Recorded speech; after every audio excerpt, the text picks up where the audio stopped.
us astray.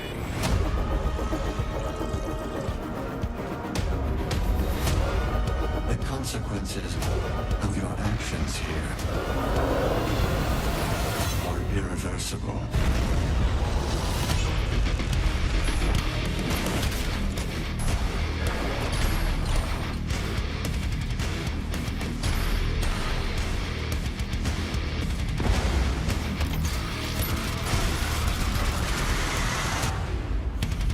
You feel you are prepared now for this.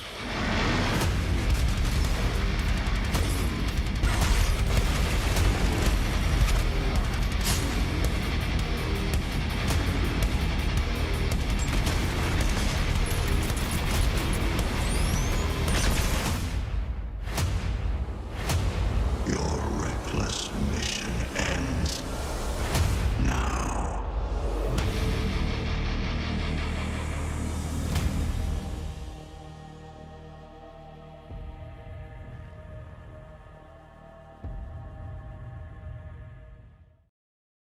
And here we go. What is happening? Slayers of the world, we are back. It is Thursday. Is it Thursday, Hugo? Is it Thursday right now? Is that what's going on? Is it? It is Thursday. Okay. I'm excited to be here. We're going to play some Super Gore Nest. Ooh. It should be awesome.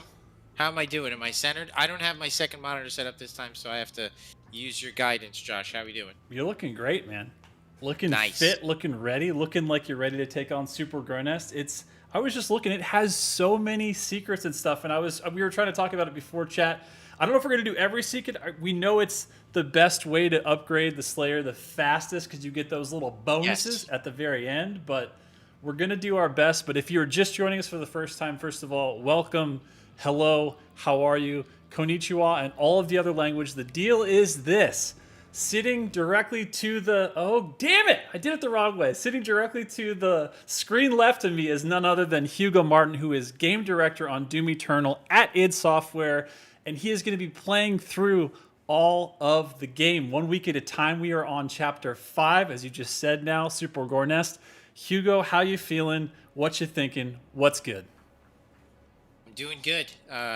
This is certainly one of our favorite levels. Really, this center part of the game, I think, is where the game really takes off. I've acquired the ballista, so that's kind of like when you have all the tools now to really truly wreck shop, and the game is going to meet you there at your skill level for sure. Those of you who've played this game know that Super Gore Nest is where the difficulty definitely takes a step up. And it starts to demand that the players start to combine and utilize all the tools that the game has given them throughout the experience. You know, a good action game, a game of our kind, or whether it's really anything, any kind of good action game that you like, it's kind of like in the first couple hours or hour, you're learning individual skills, like what each button press does. Kind of like learning a series of actions that you could do throughout the game. And then in the second half, you're really asked to start to combine those things with total freedom to be able to overcome the challenges that the game is throwing at you. And that's very much Doom. At this point, I say to people all the time, like each move is a note.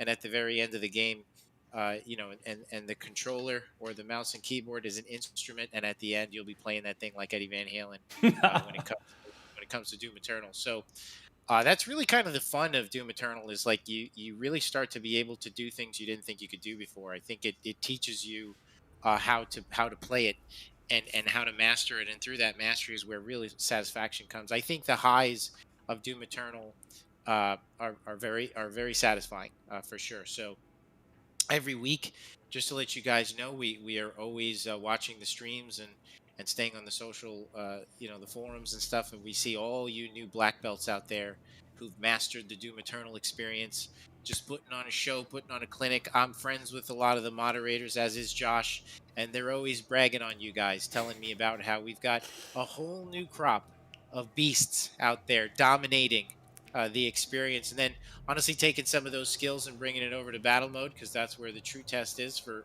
the elite slayers for sure. But if you're going to stick to campaign, absolutely. I've seen some incredible nightmare runs, ultra nightmare. Your guys' mastery over over the experience is really something to behold, not to overstate it. It's unbelievable It really is. what everybody's doing. It's It's crazy. like So watching that action movie. It's like, who do you like? Do you like Stallone? Do you like, John Claude Van Damme? Do you like Schwarzenegger? Of course, because we all like yes, Schwarzenegger because he's the best. Fight me. And you get to see all these guys. We have all these guys in the Doom community. And again, if you're brand new to the community, 2 Discords you definitely need to join. Number 1, the official Doom Discord, discord.gg/Doom. That is all things Doom, all iterations from the classic to eternal, all of it under the sun. That's where you go. And if you are just getting into battle mode, or if maybe you're deep into battle mode and for some reason you didn't know, there are always amazing coaches, great moderators on both servers. But if you're going for battle mode, Spicy Demons, that's discord.gg/Spicy Demons. You can find the top tier competition at all times. They are always there and ready, and they are juicers. I'm not even going to get yes. into what juicers are, as you know, Hugo, but I mean, I feel like it all comes back to this action movie analogy, right? Like there are juicers on the server at all times. Yeah. Absolutely. No, it's awesome. Yeah, they're amazing, and and they, along with the other Reddit, the official Reddit forum, absolutely are of Doom, Yeah. is Doom Eternal is a big part of our process, for sure. So we thank you again, all for your support. So, little background on this level. Yeah. It is probably, it was in development the longest. So basically, during the course of development, this along with Mars Core and our complex, you usually begin video game development with a vertical slice. So that is like, you have your green light where you bring your idea to your publisher. You're collaborating with the publisher and marketing the whole time, but like, you bring your idea to the publisher, and you present them with a green light presentation, and the goal is to walk out of there with a thumbs up. Absolutely, and from there you begin development, proving out some of your theories and what you hope would work, and the first true test, a milestone with your publisher, is going to be the vertical slice, and you're going to want to start to vertical slice is just a sliver of the experience, and you want to make sure that it's that you could feel the fun, that the promise is there, that you get a little taste, a little glimpse into what the full game will be. And Super Gore Nest was that level for us. And then after that, there's a lot of publishers do it differently. In the industry, it's pretty common to have like that expands to like a vertical chunk or a larger piece of the game. And during development with Doom, we really just wanted, Marty and I had kind of a thing with each other. We would say that we wanted to get straight A's. We wanted to get an A on every milestone, so that every step along the way, the game was always fun. It was always satisfying. And we didn't want to have that uncomfortable feeling, which happens so often to anybody, all teams, where the fun's not quite there yet. You think it's going to snap into place. Where you have And to good, like explain instead of like no actually let explaining. them doing it. Yeah. Yeah, when it comes to commercial art, the consumer is never wrong. Everybody knows I love to talk about the theory of game design and experience engagement. My favorite part, and why I like the community so much, is that when it comes to commercial art as opposed to fine art, and I originally went to school for fine art, so I was inundated with all of that stuff. Back when you were just making art for you. No, I'm just kidding. Yeah, it all comes down to people picking up the game and playing it, and it's either good, or it's either fun or it's not. That's it. I can't stand behind you and explain to you why something is really good. You just have to feel it. And so you have all your theories and why you think this is fun and fun zone and blah blah blah. But then you got to step away. People play it, and then you get feedback. And in the case of Doom Eternal, throughout we had really good milestones, which is a sign that the project is going well.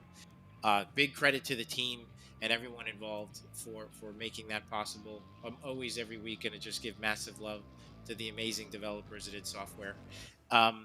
So yeah, we had this. We had Mars Core. We had several maps in development as part of that initial experience that we had been working on. So as a result, we certainly had a lot of opportunity to iterate on this map as well as many others. The story was coming into place. This was actually a map to where we found our style. You know, like I think with the complexity of the levels and everything that was going on, the visual style of the game proved that the more gamey that it got, the better it felt. We had an issue very early on with target acquisition. If you play a game like Cyberpunk, or really any game, you know that isn't quite as fast, you don't mind if there's a shadowy figure in the background. Yeah, I think there's a guy over there. Sure, I'll just ADS. You know, Right. hopefully he's there. You know, in Doom, when I couldn't see the imps in the corners, or I couldn't see the carcasses and where they were, is really, really frustrating. So what we've actually done is we've increased the fill light on the game, so that way everything is kind of visible when it comes to the characters, and the individual characters actually have lights on them. Tony, our art director, could go into a little bit more detail, but we have character lights to be able to pull them out of the environment. The more that we worked on this game, and honestly, what I believe it's closer to the original Doom, even in some ways in 2016 is that Doom, the 1993 Doom was very similar. You know, like didn't matter how Doom 64 did a lot with lighting to obscure a lot of the enemy types, but like the original Doom, you could have 50 dudes on screen, but you could see them all. You know, granted, they didn't have sophisticated lighting and all that stuff. Sure. But it actually really helped with target acquisition when shit got really thick in the original Doom 1 and 2. And we wanted to kind of, I mean, it proved to be, we didn't just do it just for nostalgia's sake. I mean, it was a strategic decision to aid with target acquisition throughout the experience. Gameplay at id always comes first. You know, fun is always first for us. You know, we'll never sacrifice. It doesn't matter if it looks beautiful and moody and atmospheric with smoke everywhere if you're getting killed by a carcass and you can't see him. Yeah, because it feels bad, right? It feels bad. Yeah. So, big credit to Leo DeRossi, and he's our lead environment artist, and the incredible art team that we have. Philip, all those guys, Timmy. I mean, I could just go on and on. Felix, I'm going to start naming them all, and we have a massive art team. Let's do it.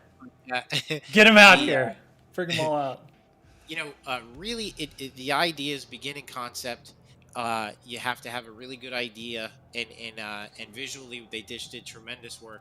While Jason O'Connell was the level designer on this, he worked on the level and the experience. You know, it all came together. We used it as an opportunity to kind of get a glimpse into what Doom Eternal could become, and the art guys just killed it. I mean, it was the first time that we had ever actually gone to Earth. We really felt that the fans wanted to go to Earth, because it's a little bit of that Doom 2. You know, Doom 2 kind of like the Earth Doom, so like we thought we would do the same. And it's like that sliver of like whatever you want to call it, like relatability, right? It's kind of like the first Matrix versus the second and the third. It's like we can say a lot of things about the plot and the story, which we will not get into, I swear to God, because we could. You know we could. You were here last week for Star Wars. But there was like, there's that relatability with the Matrix of like, it starts out and Keanu is in the world that you think you live in. And like, there's something that, even though this is a fantasy, this is a game, there's no realisticness that is crossing over those universes. Still, there's something about like, even just those nods, because we're talking about the artists, like, my God, like the amount of fun that those dudes and ladies must have had on all of like the fake stores. That is one of my favorite things in video games, is like looking at the fake ads, the fake stores, all the nods, all the tongue in cheek. Like, that is gold. You know what I mean? Oh, it's hilarious. Yeah. And absolutely. And they went to town on that stuff. If you look in, there's inside jokes everywhere. I'm a pizza box. I have my own pizza place. You do? How about that? Yeah. And they kind of poke fun at everybody in the studio. I think that's just a part of it. I mean, at the end of Quake 2, there's the pictures of the developers, you know, like it is always not taking itself seriously, you know. So I think that the spirit of that is alive and well, you know, in the new age. And a big shout out, one guy that I haven't really had an opportunity to talk about too much is Jerry Keehan, who is our mission design director. So he kind of oversees the creation of all the levels, Jerry's and all the man. of the content, the missions that go into the levels, Yeah. narrative, you know, components. I mean, it's a really important job. And if you think the game is fun and the levels are fun, well, you know, big credit to all the guys, and especially Jerry. He's doing a really great job. Yeah. He's the guy in the chair for sure. Why the second Matrix is not as good. We're gonna spend 2 seconds on that. I knew you weren't gonna let that go. I'm glad you came back to it. Okay, what do we got? What I don't like about the second Matrix, and this is something that relates to Doom, is he, in the beginning, there was always a hope and fear of whether or not he would overcome the challenges. there's this buildup of like, can he beat an agent? Oh my Yeah. God, no one has ever faced one. Like, Totally. can he? Can't he? And there's this general. For those of you who are aspiring writers and content creators, I'm not a writer. I do write the story for Doom, but like I wouldn't really consider myself like a Good. professional Pat yourself writer. on the But back. It's pretty professional. Go ahead. well, it's not the focus. Sure. Our story serves the game. Mhm. I like making games. Yeah. I'm not in this to like, be some. Right. You're like, if you would switch kind- to scene 74 on page 32, that's- you will read the no, following it's- prose. Yeah. It's all different. about making the game. We Yeah. don't want to make a movie. We want to make a video game. Yeah. But a simple rule is you just want hope and fear. If I have hope for the best for a character and fear the worst, that means I'm going to be engaged while I'm watching it. It's a general principle that slasher films in the 80s relied on. Like if I see Jamie Lee Curtis inside the house and I know that Michael Myers is walking out, or I know that he went into the closet, I can see through his eyes, I know he's in there. Yeah. She walks in, she doesn't know he's there, but I know. Dramatic irony when the audience knows something that the characters don't.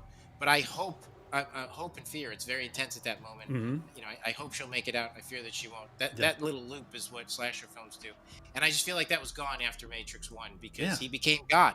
So that first fight in Matrix 2, the whole time you're like, well, yeah, we've established this. He's God. So Right. like every fight after this is just kind of filler because I know he can't lose because Plus, he's like, God. don't you agree that, like, okay, in the first one where you have reality that everyone can relate to, right? You have the hope and fear. You don't know what he's capable of. It's his origin story. It's his discovery. Can he beat them? When he stops to face Agent Smith at the end in the subway, Yeah. the hope and fear is incredible. You're Yeah. like, oh my God, can he do it? This I could don't be know, it. but I'm like, Right. This could be it. Yeah. When he turns to face anybody in the rest of the Matrixes, you're like, how long is this going to take for him to beat the shit out of them? I know. Sorry. No, it's true. And the other thing that I always think just too is like, when you have the idea that there is another future parallel world and like that MacGuffin is still in the box, it's still like the briefcase hasn't been opened and you're just like, this is going to hit the fan when we get to the other world. This is going to be crazy. And then it turns out they're just like in burlap sacks doing like raves. Yeah. You're just like, really? Can we go back? Can we go to the world that I know? Because like the world I know might be tighter than this. This might be kind of, you know what I mean? I actually thought that the whole ending, in terms of hope and fear of Matrix 1, I mean, the when they went to go get Morpheus, everything. I mean, the whole time you're like, oh my God, I don't think he could do this, but he does. It's amazing. Yeah. I feel like I wasn't a huge fan of how that felt in Matrix 2. I feel like Matrix 3, I'm a huge fan of Matrix. Yeah. They got it back because like when the invasion of Zion, I think is just like overwhelmingly ridiculously awesome. Yeah, it's rad. And those mech sequences, like I'm definitely worried about all of those guys, in particular that general. It was freaking awesome. Yeah. So good. So if you're just joining us now, welcome to the Matrix podcast, where we review every film in the Matrix series one by one, talk about the pluses and minuses. No, this is the Doom Eternal stream. This is Hugo Martin, game director from id Software, and we are going to be playing through Super Gore, and it's not a short level, and it is one of the best. And so we are going to get into it. We're switching over now. Here we are. Okay, we're back on the Fortress of Doom. I think in the save file, you already got the ballista, right? You don't have to get it again? I can't remember. Is that right? I think I have to get it again. Okay, because of the save file. Yeah. Because we didn't actually leave the Doom Fortress last time. So, okay. Talk us through this idea. So, in Doom 2016, the Gauss exists, and it's basically anything in front of it gibbs, it dies, it blows up in a million pieces. And that was kind of like, it's kind of a later game, 2016, Doom 2016 thing. It's not like something part of like the regular meta of like weapon switching. So like, talk to us now about, this is chapter 5, so we're a little less than halfway through the game potentially when we finish this level. But going into this level, in the Fortress of Doom here, we get the ballista, and the ballista becomes kind of a staple of the arsenal from this point forward, right? Like, what was that decision about giving that much power this early, and like, did you have to like balance around it? Like, what was that? What were those conversations like in the office? It's just a back and forth. The ballista was always, especially a gun like that, it was certainly had its periods in development where it was way too hard. One of our big critiques of 2016 is we thought that the Gauss rifle in 2016 represented that rotation of guns that you could kind of lean on a little bit. So we decided that the ballista Which one did we pick last time? All right, I already did We're that. fully I upgraded wanted there. You already got heavy your super demons save parlance. Demons drop armor at a faster rate as long as you're at max. As long as you're at max. I think I'll do this one. yeah. I agree. Go in the napalm. Skadoosh. Yes. Get that flame belch. Just giving all the armor all the time. Make That's everybody on right. fire longer. And Get then more. I think I could get another one. Yes. Yes. Are you out of them? Oh, damn. You got 3 left. Okay. I got Rolling. tree. Rolling right now. So we figured that we really wanted to work hard to make every aspect of Doom Eternal play off itself. Like so each gun exists and is balanced in relation to the other guns. So if you have the rocket launcher. By the way, a quick story about this. Well, if you have the rocket launcher and it's a slow-moving, powerful projectile, where we landed, kind of classic Doom, for not for the sake of nostalgia. It's good design, like high risk, high reward weapon. It could kill me, but it could also wreck demons. We tuned enemy types for that to kind of be really effective against. So a slow-moving rocket against the Arachnotron, who hops around a lot, or certain enemy types, is going to be allow the faster moving enemies to get away from it more easily, or dodge it or juke it.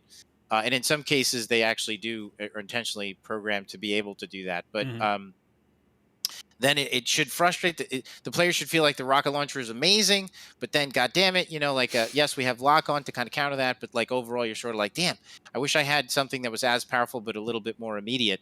And so then that's where the Gauss comes in. So and we actually have tuned things. So like in some cases, I believe under the hood, like the Gauss does, the rocket does a little bit more damage against certain enemy types, but the Gauss, I'm sorry, the ballista is the gun that you want to use against quick moving enemies, that are harder to hit, for sure. Because it's that point and click and that satisfying, like really high damage and really decent fire rate, especially if you're doing the meta, which is starting to figure out that quick switching is optimal. And now that you have the super shotgun, which has the meat hook attached to it, the possibilities of adding traversal, of adding super high DPS between the two of them, the damage per second, is like getting really juicy all of a sudden. You know what I mean? Yes, absolutely.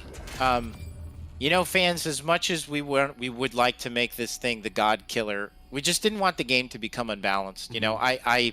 I've heard people say, like, I think the Unmaker actually is a little bit of the unsung hero of the game, because I think if you do get used to using it, it certainly has its place. But for sure, we could have easily made this thing broke as shit when it comes to balance. I personally while I love that in games, it's just personal opinion where like the game makes me work really hard for something. There it is. That'll add to my power. Yeah. Yes. Designed by Brian Flynn, a concept artist that worked at id, a really super talented guy and a cool guy, and modeled by Timothy Ehrman. Damn, and, pulling out all the stops. Got names on the Rolodex, rolling through Hugo's memory banks. I like this. These are my bros, and my buddies. Did amazing work.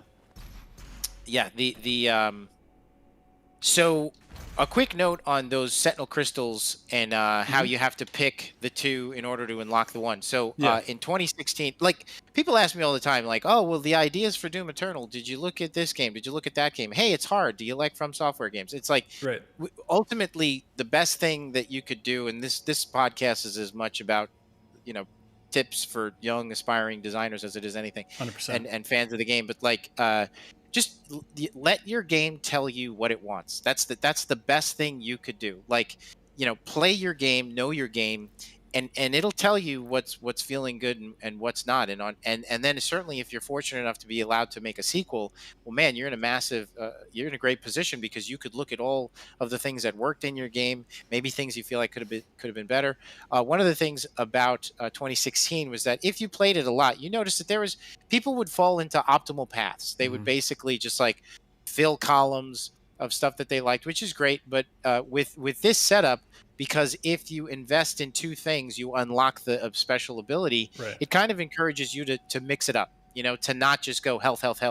You have to make, some choices there. And ultimately we felt, we don't want to move you around and just for the sake of doing it. We thought that would make it, again, my favorite word, engaging. We wanted to make upgrading your character feel engaging. Are you engaged? Did you like it?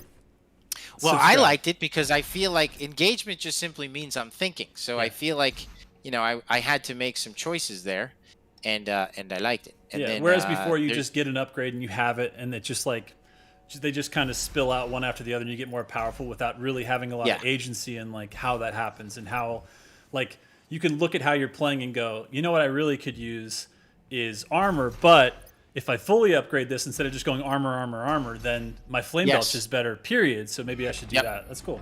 I like it that. also encourages people to like dabble. You know what I mean? Like kind of reminds them that there are how many of us. I mean, in an RPG, I think it's the strength of an RPG that Sure. you could do multiple playthroughs and start to invest in different skill trees. Like a different build, so to speak. So, but in an action game, it's just different. I mean, we're not. It's not set up in that way for like multiple playthroughs. We want you to play through the game for different reasons, not to experiment with different builds. But like, and that is a part of it. I think that like any game, I was having a conversation with Derek Heidi in marketing, and who Shout out and it's to kind Derek. of like that. Please remain calm. You may notice a slight change in the environment. Fear not. It's all part of the plan. Don't worry, it's part of the Ha plan. ha. The Gore nest location is nearby. This is the site where the invasion began, the oldest and most corrupted location on the planet. The Ark fought hard, but they were eventually rooted out by the demons. So so it just gets you to experiment. We definitely feel like multiple playthroughs obviously feel satisfying as you experiment and learn new mods, learn more about the combat system. But the depth of our game really comes in the skill that you acquire in the with the combat, not necessarily like RPG type systems. Although we have certainly some progression for sure. So. Look at this art team. Ryan get Watkins, killing it. Before you punch that wall, too late. All right, Oh, just some right. housekeeping real quick. We are playing through this right now on PC. Hugo is on a vanilla Xbox controller. I'm only calling it vanilla because, as you controller players know, there are all kinds of amazing modded versions you can use, even ones with pads, like in the new Xbox Series X right now. But what we are using right now is we are on Hurt Me Plenty is the skill level. This is, again, Chapter 5 of the main campaign of Doom Eternal, not the DLC. This is Super Gore Nest. We're playing on PC, Hurt Me Plenty, and Hugo uses an inverted controller, which is very rare. That guy is an actual pilot right now. He is playing with pilot controls. And normally I have paddles. I like using like custom controllers that have paddles, so I could. For those of you who want like an extra edge, I know a lot of us have mouse and keyboard envy sometimes, and I do play with a mouse and keyboard, but I feel more comfortable playing with a controller on this. But you could certainly do a lot of really cool stuff by just adding paddle attachments, depending on what platform you are, or you could buy the awesome Elite controller. Holy cow!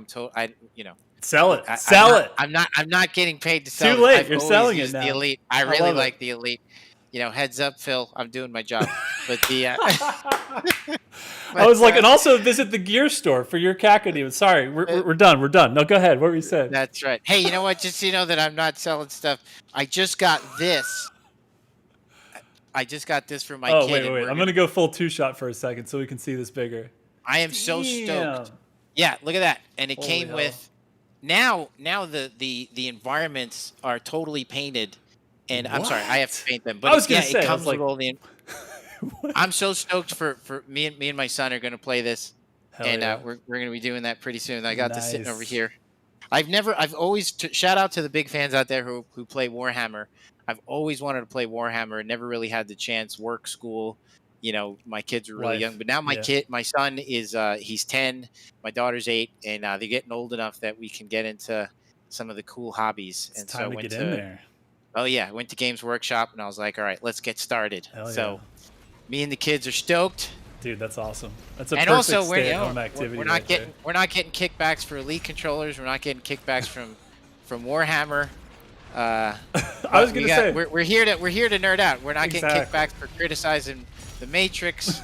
Me and Josh are just shooting the shit, couple of nerds. That's right. That's right. That's exactly right. Warner Brothers, we won't apologize because we love you and we're excited for Matrix 4. And by the way, here's the plug. It's coming to HBO Max as soon as it's out. So there we go. We did all the diligence. Everybody got their props. Okay. That's right. The thing that's weird, like, it's odd to say. So it's not coming out in theaters. It's just gonna. No, be... it's both. It's both. So like, I guess just like what they did with Wonder Woman 84. Is it's a simultaneous release because a lot of theaters aren't open because of COVID, because of restrictions, because of lockdown. They're putting it at the same time, both in the theaters and the places, you know, around the world that can support actually having people in theaters. And they're doing it so people can actually see it at the same time. They're releasing it, a couple of these movies, like a lot of Warner Brothers movies, on HBO Max. So HBO Max just became a pretty good deal. It also has all the Miyazaki films for all you anime nerds, all of the Adventure Time a new series, and all of the existing 9 seasons or 10 seasons or whatever it is for all of you. I'm going to call it American anime nerds. How about that? Everybody gets included, okay? You like things moving that are drawn by human beings? There's a lot of them on HBO Max. Go check it out. I wanted to be a 2D animator. Really? When I was, yes, a young man. And then I actually did some animation and realized, and I did like a gazillion drawings for this scene. And the scene ended up being like 2.5 seconds, and I was like, "Holy shit, this is way too hard." Oh, it is. It is selfless, right? Like the amount of work that goes into like, yes. And yeah, we all know that computers can. There's a specific style of animation that's become more popular, mainly because of production. That like computers can do some of the in-between animations, but that's why when you see those, older Miyazaki films, when you see even like older fighting games, right? Like, a lot of the Neo Geo stuff, like Mark of the Wolf, all that stuff, a lot of the King of Fighters, like that hand-drawn animation, whether it's pixel-based, whether it's actually on pen and paper, nothing beats it, but my God, that process is mind-numbing. It's insane. The amount of frames you need to put in something to make it look smooth. Yeah, the patience that those people have, I take my hat off. I never understand how they can do it. It's crazy. So that's when you said, you know what? Maybe a 2D animator is not my lane because huge fan though. I mean, there's a ton of Disney in Doom Eternal. I like that. Sure. Go on. What does that mean? Well, there's just the personality of the characters, and I'm just a big fan of that stuff. So, like I said, we said in the beginning to all the young creators out there, like the best thing you could do is just dive headfirst into your hobbies because they are very much that'll be the things that influence the work you make. 100%. And yeah, I just have mad respect, big time, for especially I'm at this point an old dude, so like the golden age of the of Disney in the 90s with Aladdin, Lion King, Beauty and the Beast. I mean, those Little movies Mermaid, were all that amazing. stuff. Yeah, they were killing it. But now they own Star Wars. So you know what? Right. That's why we get a million Star Warses. And you know what? People can be salty, but honestly, it's one of those things that you reach a certain age where you're like, look, it's like I remember when the first time I heard that they were going to make Cowboy Bebop as a live action, and first it was going to be Keanu Reeves, and then that fell through, and now it's going to be John Cho, and they're doing it on Netflix. And even though I could be that guy, we could all be that guy, right? That goes, I can't believe you're taking this amazing IP and you're ruining it by making it live action. Here's the thing, guys. You don't have to like it, you don't have to love it, but seeing Netflix or whoever else spend millions of dollars trying to make this thing come to life, even if it doesn't work out in the best way possible, I'm already entertained. They're spending money for your entertainment. Who cares? You know what I mean? You already have the source material. If it's already perfect, then, give it a shot. Total. So that what I just did there is what I did at the E3 QuakeCon demo. I remember I dodged him in the QuakeCon demo, and the demos are really funny. We could go into that a little bit. I'd love to peel back the curtain. Peel back the curtain for you guys to see what goes into making some of this stuff. We end up playing it, not live, but I mean the recordings are live. If you look at that was one thing that I noticed about id when I first came there that I think is so cool, is that they really don't like they want everything to be as authentic as possible because their community going all the way back to the beginning of Doom. I mean, that's what they really expect. Yeah. Arbalist, I could use that. I could use that. I already have precision bolts. I'm not really a micro missiles guy. I used Neither to be. am I. You I did think in 2016. You were obsessed. You loved those I things. used. They were really good. Yeah. You know what? Microwave beam is pretty funny, but we could use. I thought you already Let's use. did. You know Arbalist? Okay. Ooh, I like. Why it. not? I like it. I like it. That is like one of my favorite early pain elemental encounter like counters. Is like So putting that one Arbalist thing- on him. Yeah, so we one thing I just want to mention, like what I'm doing here is just target snapping. So I guess, I could. So if you put your reticle, we're actually going to update the base game to include this. Now, for those of you who've played FPS for a while, you know that target snapping is where basically if my reticle is near quick scoping, if my reticle is near the target when I go to snap into my scope, it will kind of like help me snap it to the target. So you could use it to look really cool and take out weak points, and that's what people do when they're doing their combos. Right now I don't have the upgrade, and that is slow as shit. I really gotta Get them upgrades. How many points do you have? Weapon Yeah. points? Are they all spent? Because we were saving it for something. Was it fully upgrading the meat hook? I can't remember what it was. Okay, yeah, that. Oh, that your needs quick to switch. happen. Oh yeah. For some reason I thought we did that last time. But okay, good. Hot swapper. This is So, crucial. also, it is really crucial. It's big time. Then do I need to upgrade how fast this thing shoots? While you look at that, I will remind everybody that everybody on YouTube, everybody on Twitch, first of all, we see you and we love you. Thank you for being here. Second of all, we see all your questions and they are being pulled and they are being queued. Couple of shout outs here. Let's see. Okay. First of all, I hear that King of the Hill is the Texas anime. You're not wrong. You are not wrong. Okay. Here's a question. We were talking about the Unmaker. This is a question from Doomslayer88. The question was, what's the difference between the Unmaker in Doom Eternal and the Unmaker in Doom 64 story-wise? What you got? One, I couldn't tell you what the story is of the Unmaker in Doom 64. From what I understand, it looks hellish to me, and I'm a big fan of Doom 64. But Yeah. I'm never gonna lie to you guys. I don't know what the lore is behind it. It looks hellish to me. Yeah. So we took that, and because the makers, there's the race of the makers, and now the Doom fiction, that we thought it would be a perfect mix to make it a maker weapon, because it is the Unmaker. So it is made, by the makers. If you read the lore, that stuff is in there. And just to wrap up that thought, we really did want to make sure that gun was powerful but didn't upset the balance. For those of you who want it to be more powerful, send your criticism my way. Ultimately, I don't like when a game. I find that, like, when an action game holds me and holds my attention and makes me work to unlock a special ability, that shining gleaming armor in the case, or that thing that you want to get. Yeah. And I'm so engaged, going through the process of trying to earn this stuff. And in an action game, not Right. it depends on the game, And then when I get it and it just trivializes every encounter, It just makes it a delete button. Yeah. It is so satisfying. Like, don't get me wrong, there is a period of ecstasy once I unlock it and get to use it.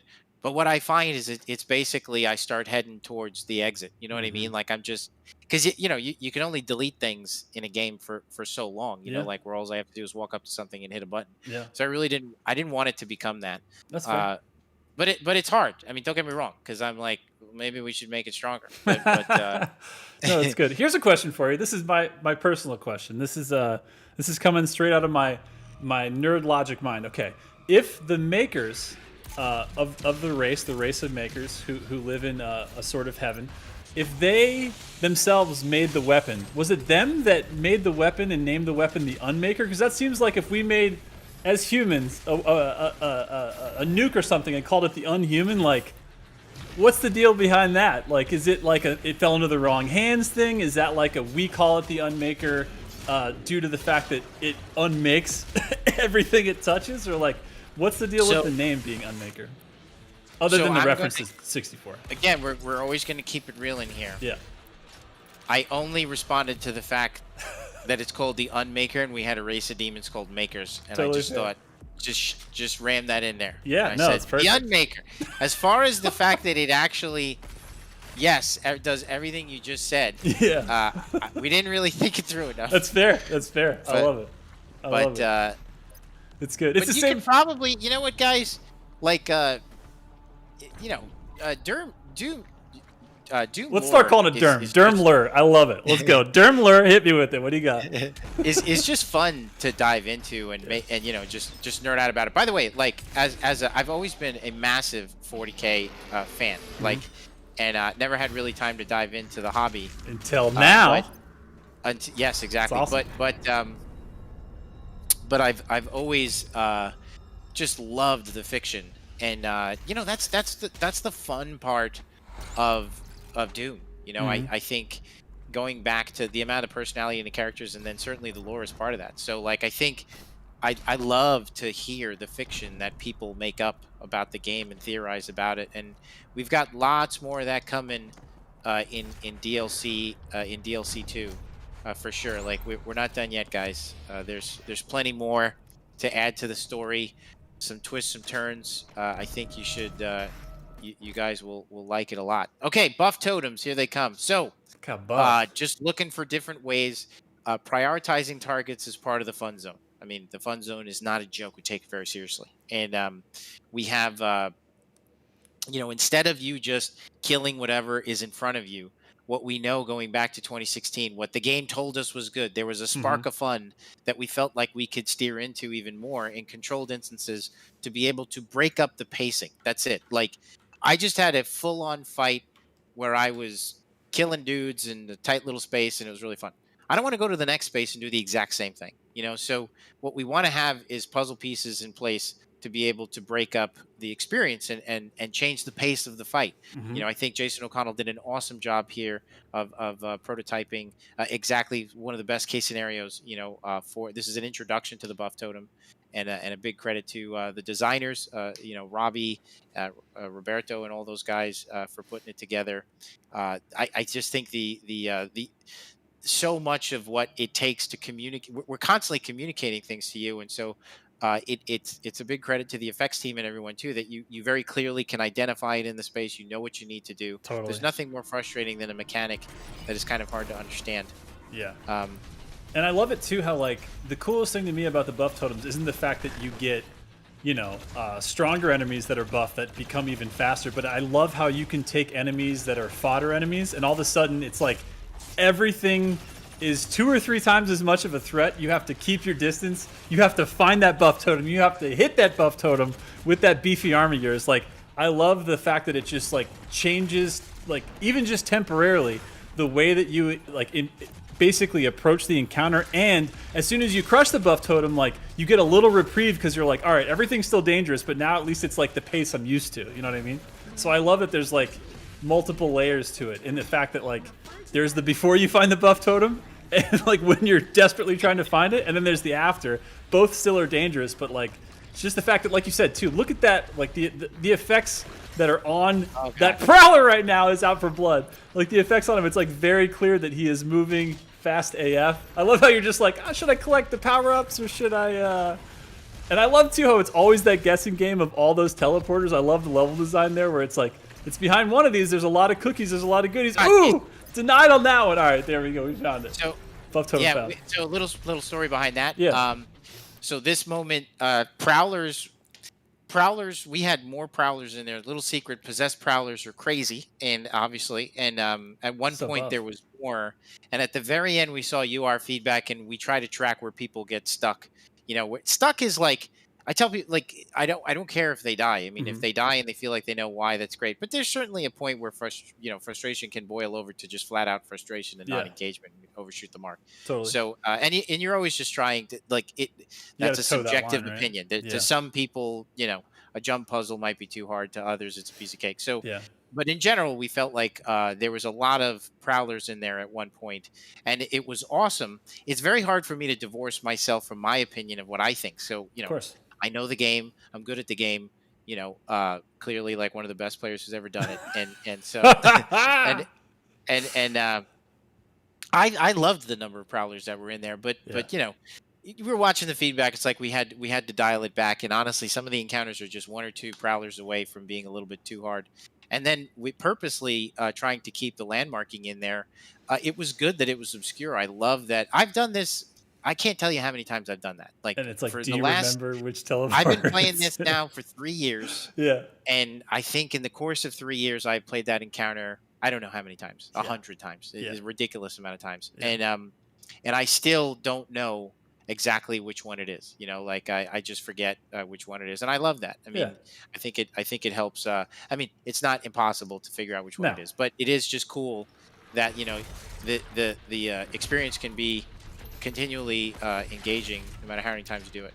And I love the Um, fact that, like, remember we talked about this in another stream that we've already done, of how you always say, like, you want to give the player like one more thing than they're capable of juggling at the same time. That is the secret sauce of how we do things. Always one more thing. Sometimes we give you just enough. Sometimes we give you too little, and Yeah. sometimes we give you slightly more than you could handle. Yeah. And that's how we gauge like the pacing of the experience. I mean, in DLC 1, we're doing more than you can handle more often, Mhm. because it is a higher level experience because it's an expansion.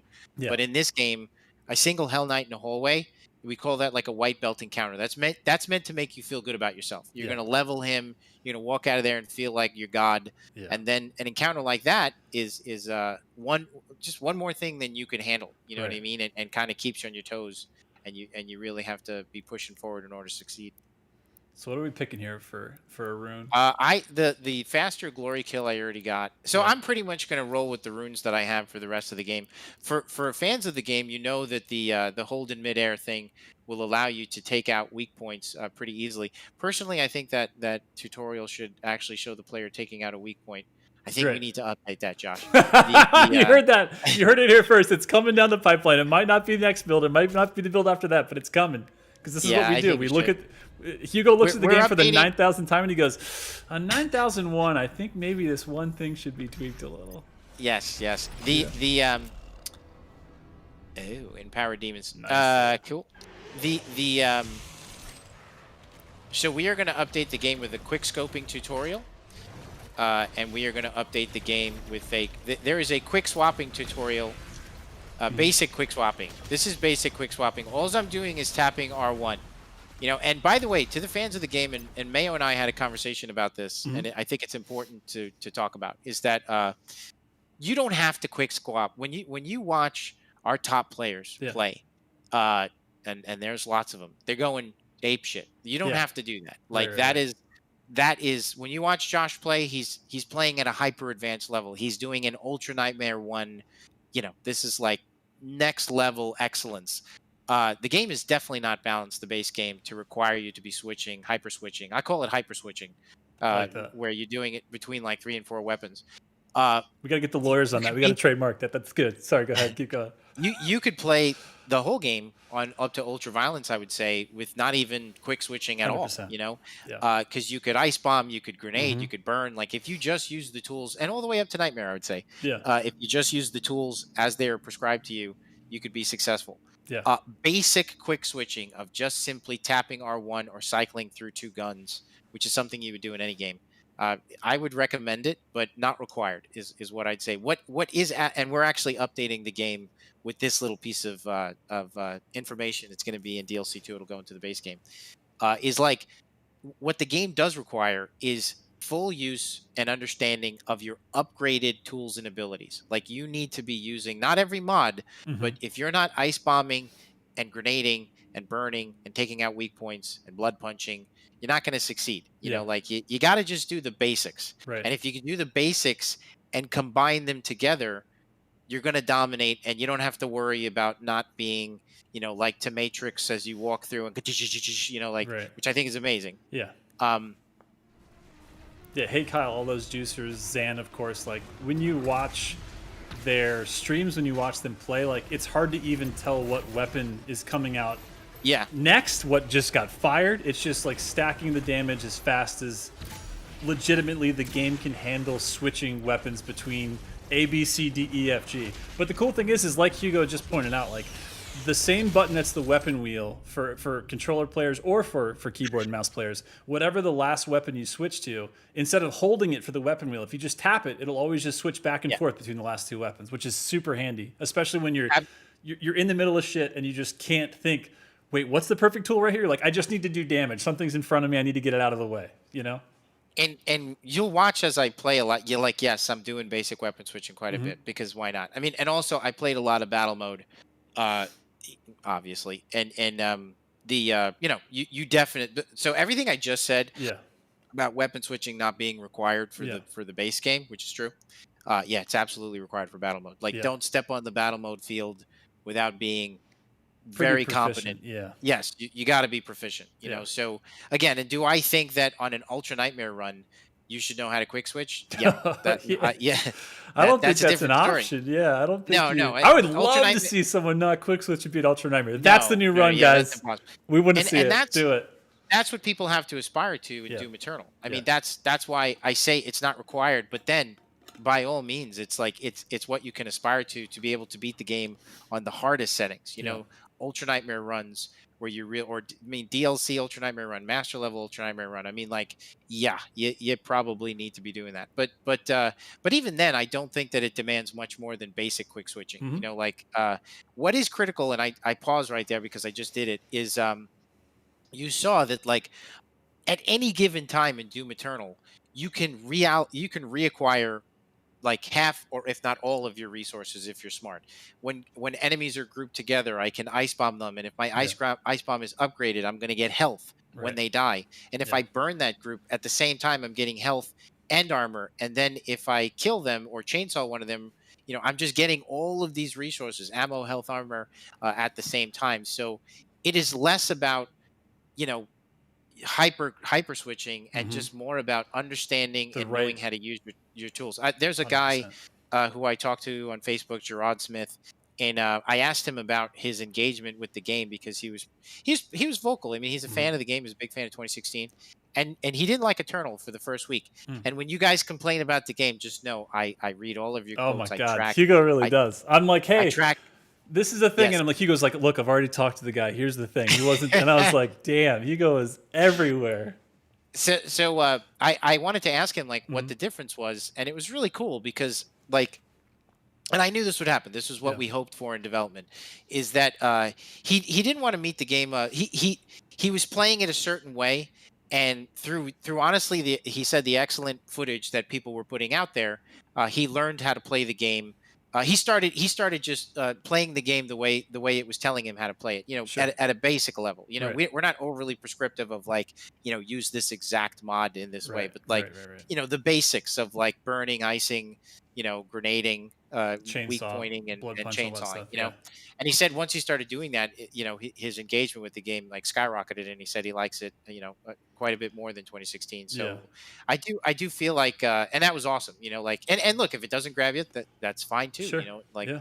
but once you get there, you do kind of achieve this like flow state in Doom. You know, that's why we call it the zone, the fun zone. You know, Yeah. like it takes a second, and I'll admit that it's actually even a little bit more complex for me to do on a mouse and keyboard. But Mhm. the once your brain starts to click in, I mean, you know, Josh, everybody knows, it just becomes like muscle memory. Oh, you know, totally. and then it feels amazing. Like you're just laying so much damage out into the world as you're taking their life and they're giving you life at the same time as these resources are going everywhere. I mean, it's so satisfying. Yeah, But like you said, I mean, I love it.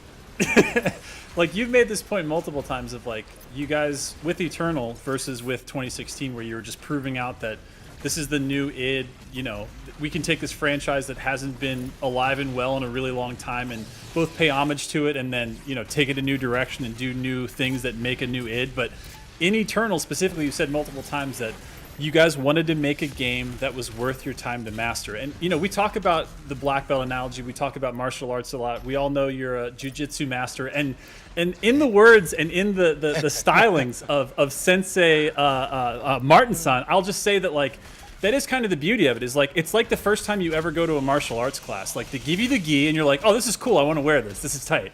And then the sensei throws your ass and starts tossing it, and you're like, I don't understand why this is just like looks so easy for them and it's so hard for me. But it's one of those things, just like martial arts, if you stick with it, if you start downloading these lessons, start like putting them into, committing the time to putting them into muscle memory, all of a sudden that feeling like a brown belt, feeling like a black belt, it's like ecstasy in games, right? Like there is, it's hard to even describe because there's so little other games that offer the same kind of like mastery curve. You know what I mean? Absolutely. And I just picked up the thing I didn't want to pick up. The and I'll go into why I didn't want to pick up in a second. So what we're actually doing too is we're gonna load up a tutorial in that tip where it says, hey, you know, congratulations, you now have all the tools needed to succeed in Doom, and you know, we encourage you to combine your weapons and blah blah blah. Yeah. It's Kako time. We're gonna have a video playing of our very own James Duggan, and I know. I always got to think Thuggin' Thuggin. Yeah. Shout out to James. And he's playing. You know, James is a really good player. I mean, he's an Ultra Nightmare tier player, and he will be demonstrating. He is the Master Sensei. There'll be a little clip of him doing what, you know, like a higher skill version of what I'm doing, and just to show people a glimpse. It's kind of like welcome to basketball. It's a really cool sport, and let me show you a little clip of Michael Jordan. I love you know, that. to inspire people to say, holy cow, like, can I do that? Because part of what Gerard told me was that, you know, he was inspired by the footage that he saw. And so you guys out there who are doing your streams, I mean, I've seen Reddit forums pop up in our gaming where people have just, you know, bowed down to the incredible skill on display by high level Doom Eternal players. 100%. They just say, dude, it looks amazing. You know, like Doom Eternal played at a high level is really something to watch. And and hopefully that footage, I mean, not hopefully, it does. I think it inspires people to want to keep playing. Oh, for sure. I'm all out of You gonna give him an old frag grenade? I think he's ready. no target. No, Get that bug look, he's fixed. so fast. He's so fast. There it is. I always forget about the alt too because I'm just like, again, in my brain, I'm just like, muscle memory says, switch to combat shotgun, make sure you have sticky mod, insert into the Cacodemon's mouth, meatball becomes meatball, tear apart, done. But I'm like, oh yeah, frag grenade.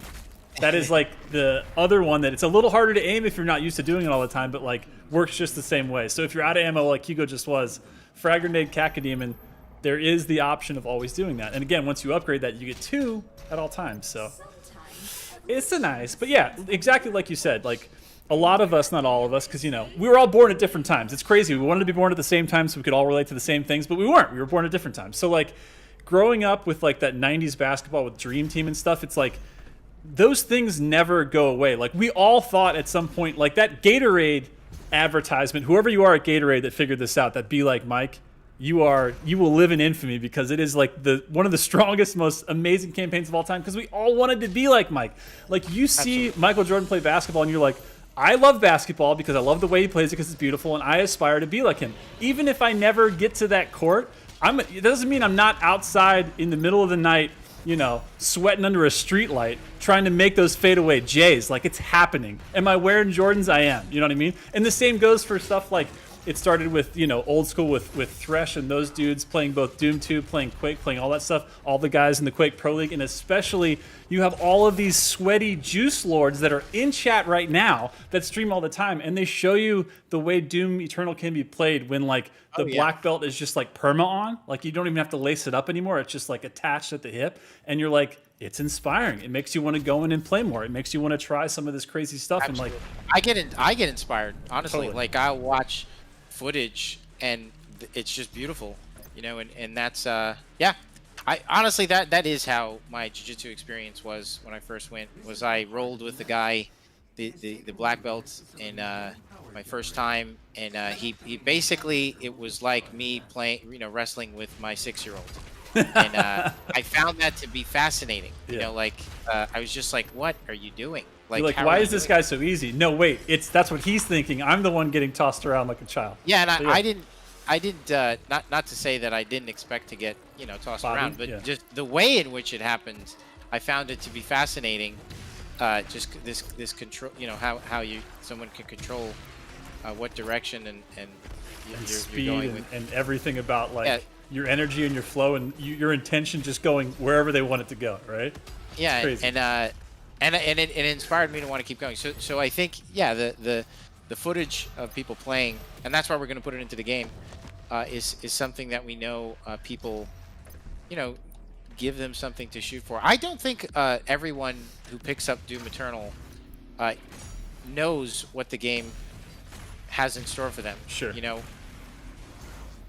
Or like knows that there are, like, they can play the game and enjoy it for all of the beauty and the design and the art. Because like every time you look at anything, like we talked about the you made the Disney reference. Every character you look at like has personality. So just like all of the millions of ways you can glory kill them, all the arsenal, everything is beautiful and gorgeous and fun to look at and to play. But like you said, it's like, and then there's the other tier where you start going up and up and up and going like, well, it is fun to play, and I played through the campaign and I loved it, but like there's also like all these levels of like, oh, there's mastery on every part of this game, on traversal, on the arsenal, on how you use it, on how you combo it.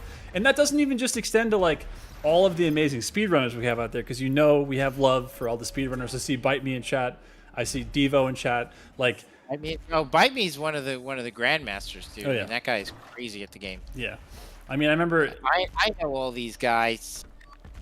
Yeah, you know these guys. But that's the thing. It's like the beauty is when you guys made this game where it's able to be enjoyed by like a more casual FPS fan who just wants that AAA experience, and they can get it, and they can get the satisfaction of like still a level of mastery, even at the very bottom tier of just going like, I'm shooting the things in front of me and I'm doing it kind of efficiently.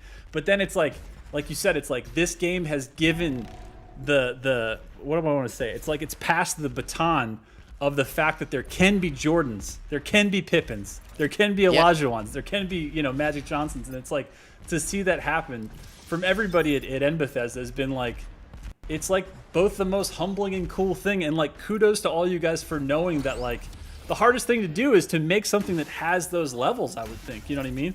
That has it so it's like at the base level you can play it, enjoy it, be impressed by it, be like, this was cool, this was fun, it was, you know, it was like my favorite FPS game this year or whatever. But then it's like the fact that you made enough layers in it, in combat, and creativity that you can have on like how you traverse and how you actually go through combat is like bananas. So kudos to everybody on the team. It is fun. Yeah. We love it. What is this? What is this in front of you? Because this looks like this looks like a Gore nest. You know, speaking of the Super Gore nest from 2016, but this is different. What is this? This is a secret encounter, so obviously I have to complete the encounter in a certain amount of time, and part of the combat puzzle of Doom is making sure that you have the resources available to do this. So I'll prepare my ice bomb. Now my ice bomb is on my left thumbstick. I would highly recommend players go to their controls, go down to their ability to adjust their key bindings, like and for those that you customize Slayer don't know. bindings. Yeah. Customize your Slayer bindings, customize your controller. People spent a lot of time getting that stuff to work in the game.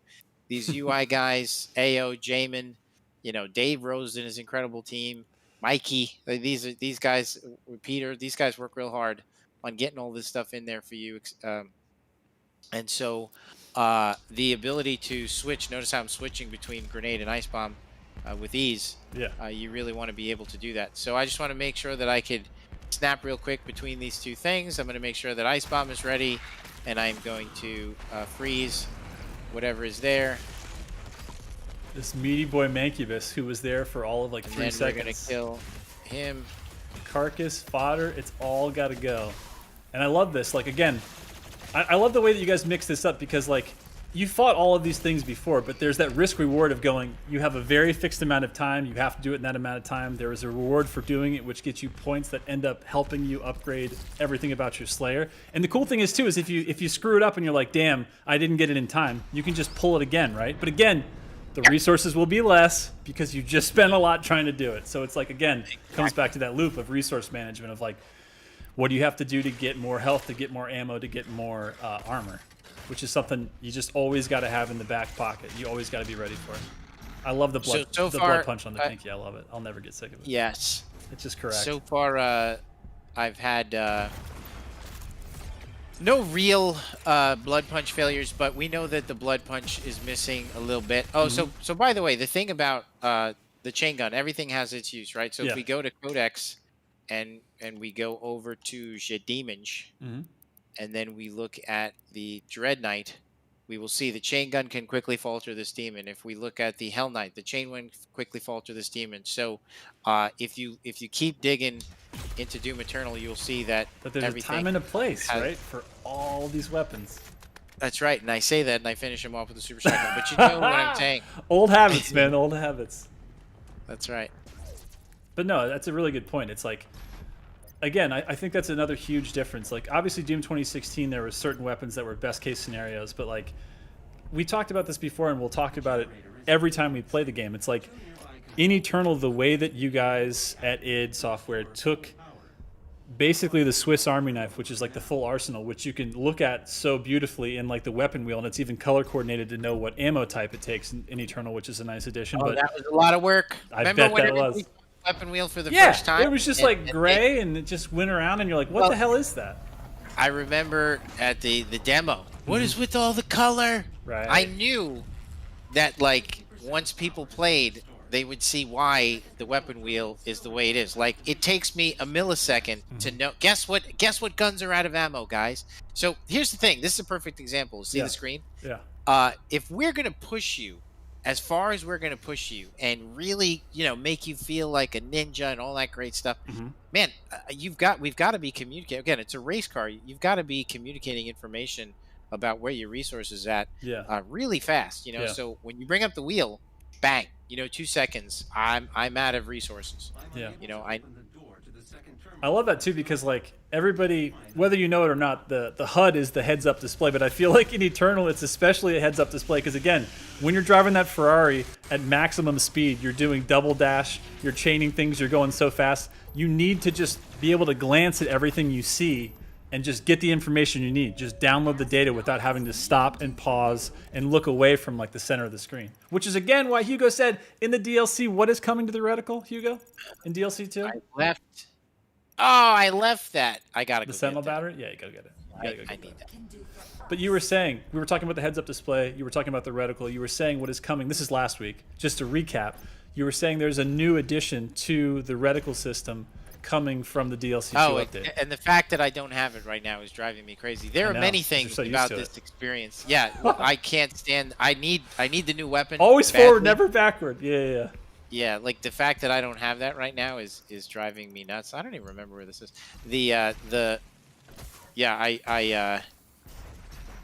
I'm very much itching to be using the HUD, the race car HUD, man. You get so used to that. Yeah. And it's just, oh my God, did I skip it again? Yeah, I turn did around skip and go it. backwards.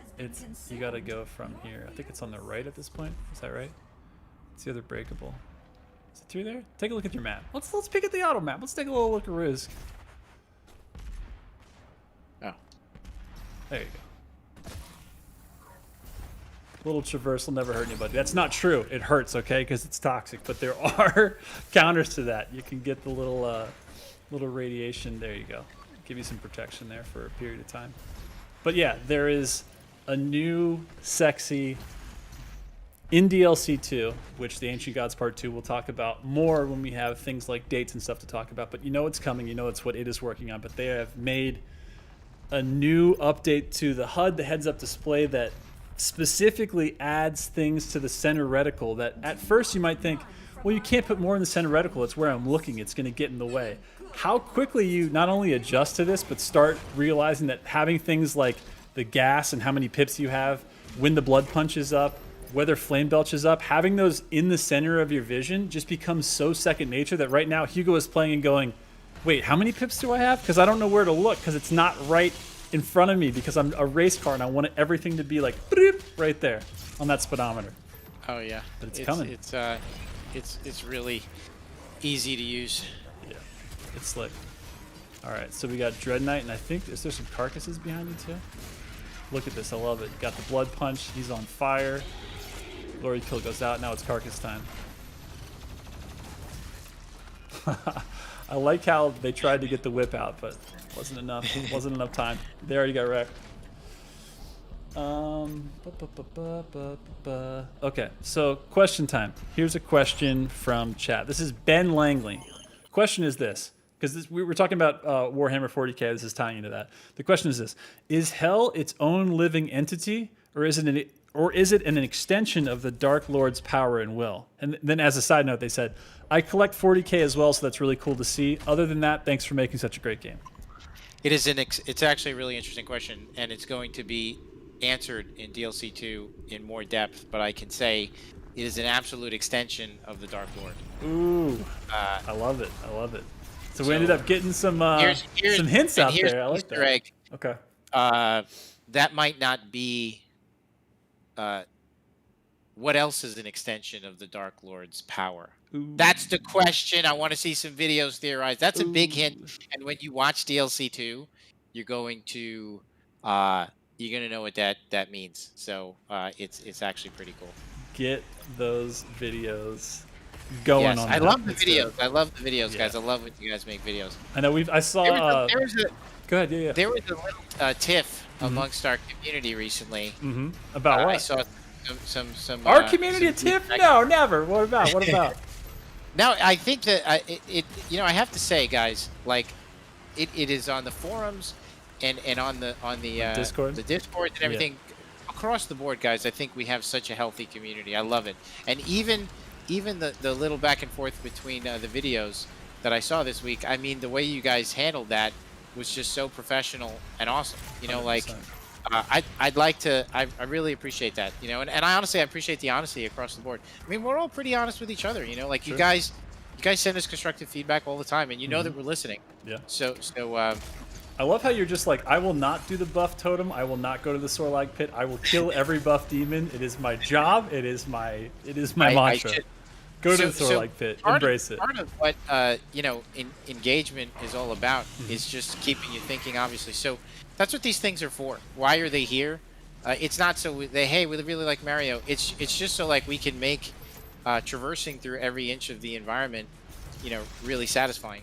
That's really all it is. We want to do is just make it a satisfying experience. So little secret, it used to be in here. Yeah, for the first couple of years, The buff totem was in there? the buff totem was in Damn. there, Okay.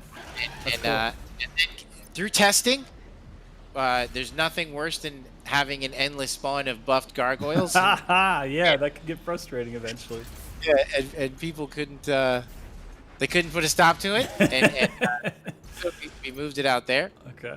Uh, Get your you know, manhole throughout cover. development, guys, with a lot of the feedback is always like, do they have to keep spawning?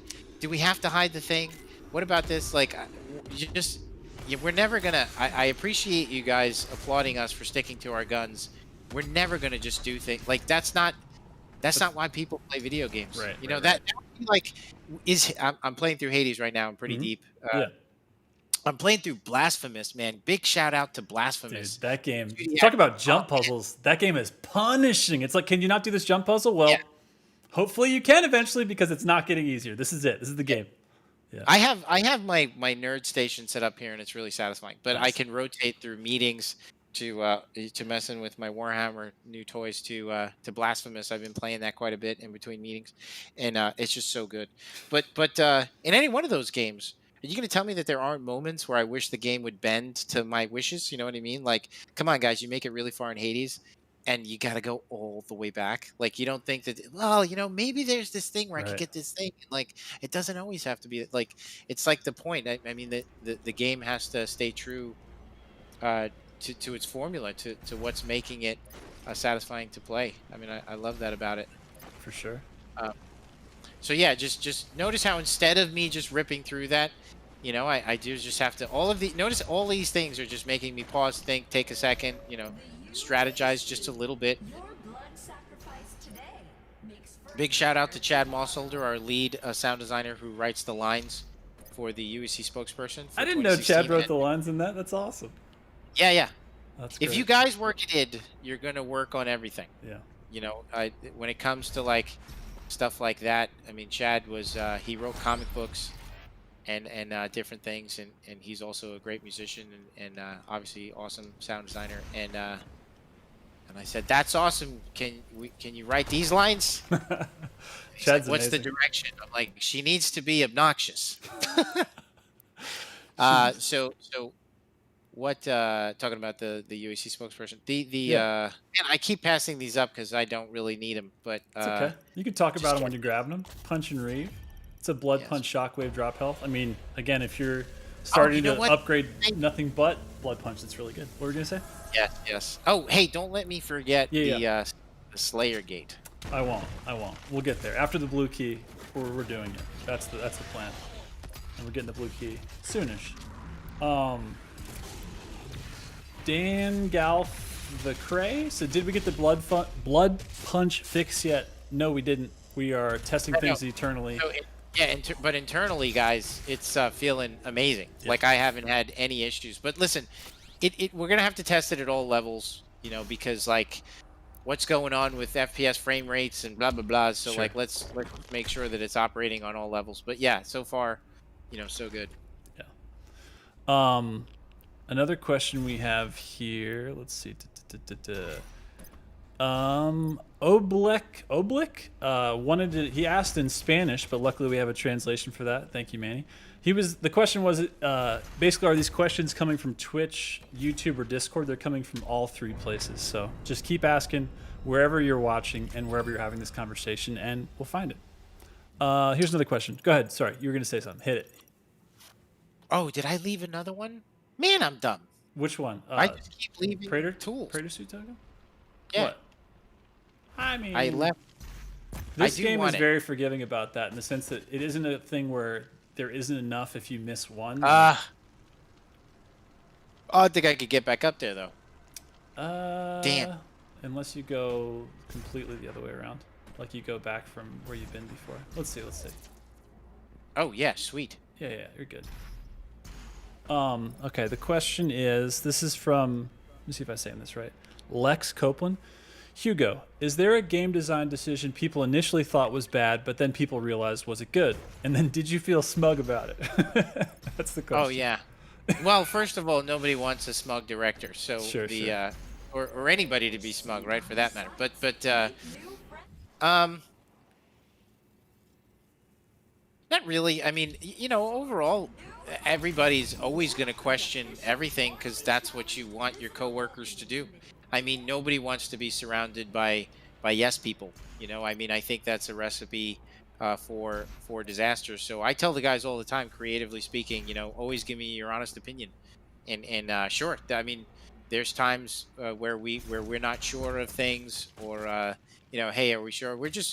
That's us just being a good team, and making sure that we're considering all the possibilities. And yeah. But overall, honestly, most of the time, if something was high risk and it ends up working out, I'm less smug and more relieved. That's I'm just like, thank God. totally fair. You're just like, yeah, see, it worked. Oh my God, I can't. Yeah. No, But that's the thing. Like, you don't want to be like. The other thing is like, guys, be bold. Like you don't name me something that's memorable that's not bold. Nothing. Not Nobody plays something or watches something or listens to something and says, I really like how they didn't take chances. I thought that was awesome. It was really just super. Man, we got a sick sense of humor. It was. By the way, quick note: there used to be a ton of Lost Souls in here. Oh my God! We should have kept them in there. that was probably my fault. No, this is good. This is that insight. And this is the perfect example of, just like you said, it's like there's being humble and sticking to your guns and taking chances. And then sometimes there's like, we should have been a little more bold there. Maybe that was just enough. Exactly. And but that's it, yes, can you go too far? Absolutely. But and sometimes you have to risk doing that. But if you don't, and don't just be, loud and bold for the sake of doing it. I mean, it being bold simply means, think your design plan through, whatever it is, your brand, your YouTube channel, whatever it is you're doing, comic, just whatever have, you're working on. Yeah, your yeah, music, but whatever. once you've thought it through and you have confidence in what it is, you gotta have conviction. Don't water it down. And the worst thing you could ever do is try to make something for everybody. Nothing is for everyone. My brother thinks Avatar is terrible. I think Avatar is amazing. Man. Not everybody likes the last episode of. Not everybody likes the show The Last Airbender, and those people are dead wrong. So it doesn't matter. Yeah, I don't think that they should alter these properties to try to please everyone. So, For sure. you know, on the subject of like any decisions that we were thankful worked out the way they did. I mean, there's a lot of them simply because we definitely try to be bold at id Software. We have to be. Come on, look at the founders of our company, our forefathers. That's right. I mean, these guys, John Romero and Carmack and all those guys. I mean, Yeah. they were bold. And Kevin Cloud, who's still here. The guy is still That's right. at id getting it done. Okay, you have the Slayer gate now. You have the key. So now it's going to be gate time very soon. VV soon. Because you told me to remind you that we're doing the Slayer gate. Yes. And I'm here to remind you we're doing the Slayer gate because you have the key. So after we do this encounter, I think it's time. Ah, I hate when I fall.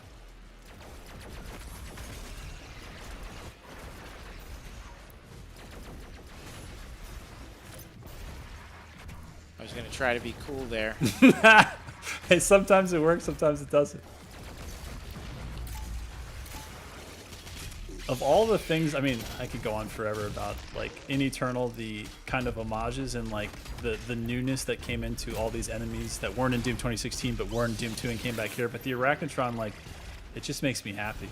It's so beefy. I love the laser turret. I love the fact that it has those, you know, differences when as soon as you disable it, it changes its attack pattern.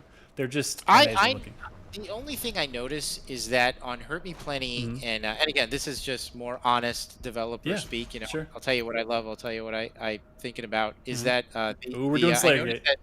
that medium, like, you know, people who aren't skilled in FPS, they have a little bit of difficulty with precision under pressure. Yeah. Like trying to hit a precise part of an AI while that AI is shooting at them is a little bit of a choke point. And I think on Hurt Me Plenty and maybe I'm Too Young to Die, or maybe just I'm Too Young to Die, we could probably dial down the accuracy of the Arachnotron's turret to allow those players into the fun zone a little bit more easily. Because I'll watch some Twitch streams and I think, like, you know what? That thing is so accurate, right? Yeah. Well, it wouldn't compromise the game for you guys if we did that on the lower difficulty settings. It would simply mean, like, I know that a lot of guys in the Discords, you know, they're always telling me, like, oh man, we got a lot of new black belts, a lot of new great slayers coming in, and you want that. It's the new crop of great players, you know. So I'm considering that, like, a little bit, like maybe tuning it down, the accuracy of the Arachnotron's turret on the lowest difficulties. But again, and I think we could get away with that without compromising, you know, our design of overall of the game, because you're still encouraged to take that thing out. The reason why it's tuned the way it is we want people to be like, oh my god, you know, this thing is nuts. Like, and you want it to move you around, right? Like you want it to make it so you're not just standing in front of it. Move you around and be highly motivated to destroy it. You know what I mean? Yeah. Like, and what I love is that on all difficulties, nightmare runs, ultra nightmare runs, even with people's massive DPS combos, I'll still see people taking the time to take it out, which makes me so happy. It is like, true. It's funny, right? Like, so disappointed. Yeah. I would honestly be so disappointed if you guys on Ultra Nightmare just stopped shooting weak points. That would kill me. It is one of the ones that, like, it still happens. Because people will shortcut certain ones. Like sometimes you'll see, you know, on Ultra Nightmare runs with the Mancubus, they'll just delete the Mancubus, or maybe even the same with the Revenant, because those are like smaller, harder to hit, you know, little areas of. And not that they can't do it, obviously they can, but it's just like. Well, what I see though is people will. This is where you know you're dealing with a real ninja. Is that they'll actually take out the weak points in their combos. Yeah. Because you know that you get a guaranteed falter for each. For each hit. Point. So I'll actually see people raining down terror, but taking out weak points while dropping their combos, which is it's like next level. Awesome. Yeah. And it's also like I love it when they take it into consideration. They're like, I could do the highest DPS version of this and just delete this thing in front of me, or I could challenge myself because I've done that already, and then go. The way this game is designed, with the fact that every single time you hit a weak point, it can cause a falter. What if I do that for every single enemy I come across? So the Ultra Nightmare run is even that more like high tier because it's like more challenging, right? And how do like I find that, you know, when I'm playing on Nightmare, I really do not like to leave weak points lingering. That's kind of how I play. Is I just think that the weak point that I leave, like if I've got a chance to pop off an Arachnotron's turret, I'll Yeah. take it. Yeah. You know, especially early on. Like maybe I find that especially on a controller where your mobility is somewhat limited, the compared to mouse and keyboard in terms of like being able to rotate 360 degrees super fast, is that like you got to kind of like as you move around, if you linger too long anywhere, I mean you're so dead. And do I have a blood punch? No, I don't. And So like right now, if that was a nightmare, my ass would be dead because I sat there for too long. But so as I move through the space, you know, deleting weak points is so key because then it makes moving through the space that much safer, you know. And I mean, I think a lot of people love that the Arachnotron, like it's such a big target for that. Like the weak point is so big on him, and it's so centered that it's just like.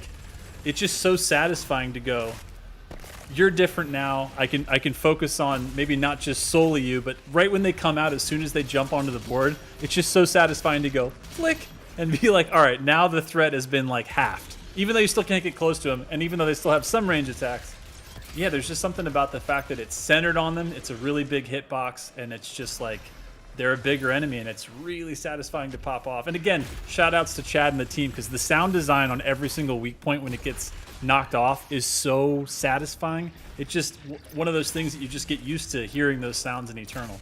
You know, like when the blood punch comes back, when you have flame belch coming back, when you hit the weak points, like it's just these weird, like, I don't know, Pavlovian things that tick that when you hear them and you're like, yes, satisfying, more. It's the best. Yeah. It feels so good. One thing too that little background there is that had to do it over again, we'd make it so you can't leave until you get that thing, because I've seen people run through that and not grab that thing. I've done that. I ran out of there once. You forgot the Empyrean key? Yeah, and you're like, why?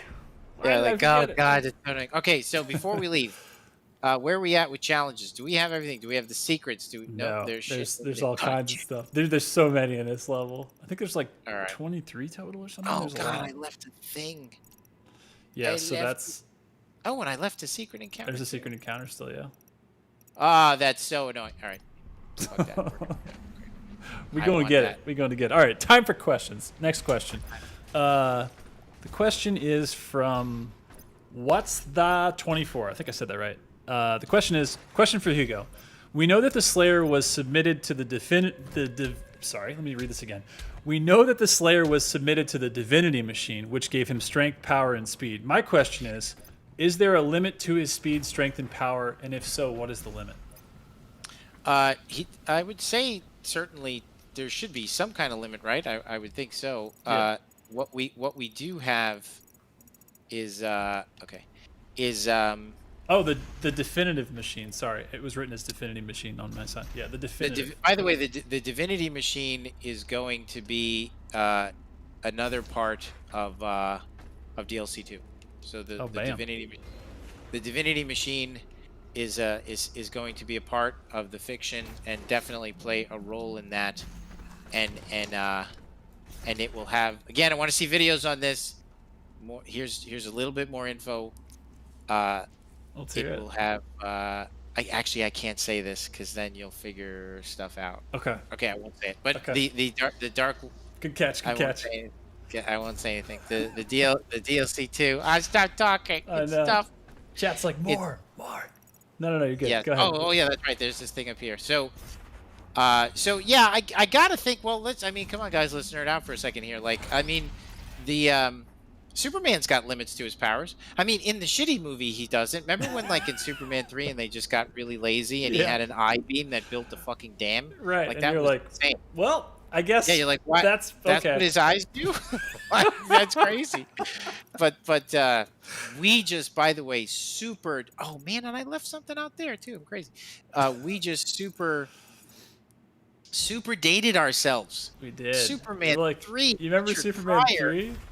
Who's Richard Pryor? Oh, that hurts to hear. It hurts to hear that said out loud. The man was a genius. Yeah, he was. No, absolutely. So I got to think there's limits, right? Mm-hmm. I mean, Wolverine's got limits. I mean, sure. Who doesn't have limits? Everybody's got limits. No, it's a good answer. Miss Marvel is not supposed to have limits, I think. Isn't that part of her fiction or something? I think so. I don't know. Chat will tell us if we're wrong. Yes. But are you gonna let me up there? But I see shout outs to Midnight, who's in chat, who's one of our just lore mavens. The guy is sitting on a pile of speculation and lore that is like biblical length at this point. So check out Midnight the Spartan's videos if you haven't already on YouTube, because they are amazing. Good times and just a great guy. Why don't we do a quick roll call of some of our top guys, Josh? I know you know them all. So Yeah. what else? We got Midnight. We got Mayo. Yeah, We got I mean, Revere Gaming. yep. If we're on YouTube, all bangers right there. I mean, God, there's so many. And if we're going to do Twitch also, I mean, of course, all of our... Go ahead, though. You were going to do more YouTube, I felt like. Hit it. Alston, who's coming up. We have a new Alston, guy yep. whose name, God damn it, I forget, but he's been churning out some really great content. We have certainly Cynic the original. Is it Cynic the original? Am I saying that right? Yes, God. I believe it. Now I'm double checking it. Hold on. Cynic, I have to tell you, buddy. I love Cynic. When I first saw your videos, I'm like, I don't think he likes us, but I think you do like him. So I know Turns you're out. just a fan. Hey, it's your brand. Yeah, Cynic the Your original. brand is to be cynical. Yeah. I like it. I Nice. like your content. I do like your content, and It's done a ton of good then stuff. we have just so many good guys. Yeah. No, I love it. Mayo, obviously. Oh, yeah. Big shout outs to Under the Mayo. One of, I'll just call it the condiment trilogy, because of course you got PND Ketchup and his twin brother Mustard. Of course, Ketchup is the Doom Maven. Both of them play Mortal Kombat and a lot of great games. But yeah, the condiment boys, all of them coming at you hot with some amazing Doom content. All right, I don't think I'm going to have the time to do this, but let's see. I think you do. I think you can. I believe. Chat believes. Oh, see, there it is. Look at the weapon switching. That super shotgun to ballista, just getting it done. Praetor Suit points coming in hot. What else you got? Oh, I didn't take the stupid thing, and I want to take it. Oh, yeah, that was up here. That was because we were in the middle of trying to find the buff totem, remember? So we were like, all right, we'll be back later, but we never came back. Well, if I whipped out the my YouTube right now, I would do the roll call. I'll get that ready for the next one. I want to give our community, you guys who give us so much support, make this stuff for you. You know we do. No one in their right mind would make DLC 1 the way it is if we weren't making content specifically for you guys. So, yeah, I really appreciate it. You got Zero Master always coming in hot. Zero Master is awesome. Yeah. Of course, Rip and Tear. We've already done Cynical Midnight. Ronin's Renegades. Oh, dude. You know, Ronin's a legend. I love Ronin's Renegades. By the way, we don't give that place enough love, but that is 100%. also Discord that I love. I think people on there are awesome.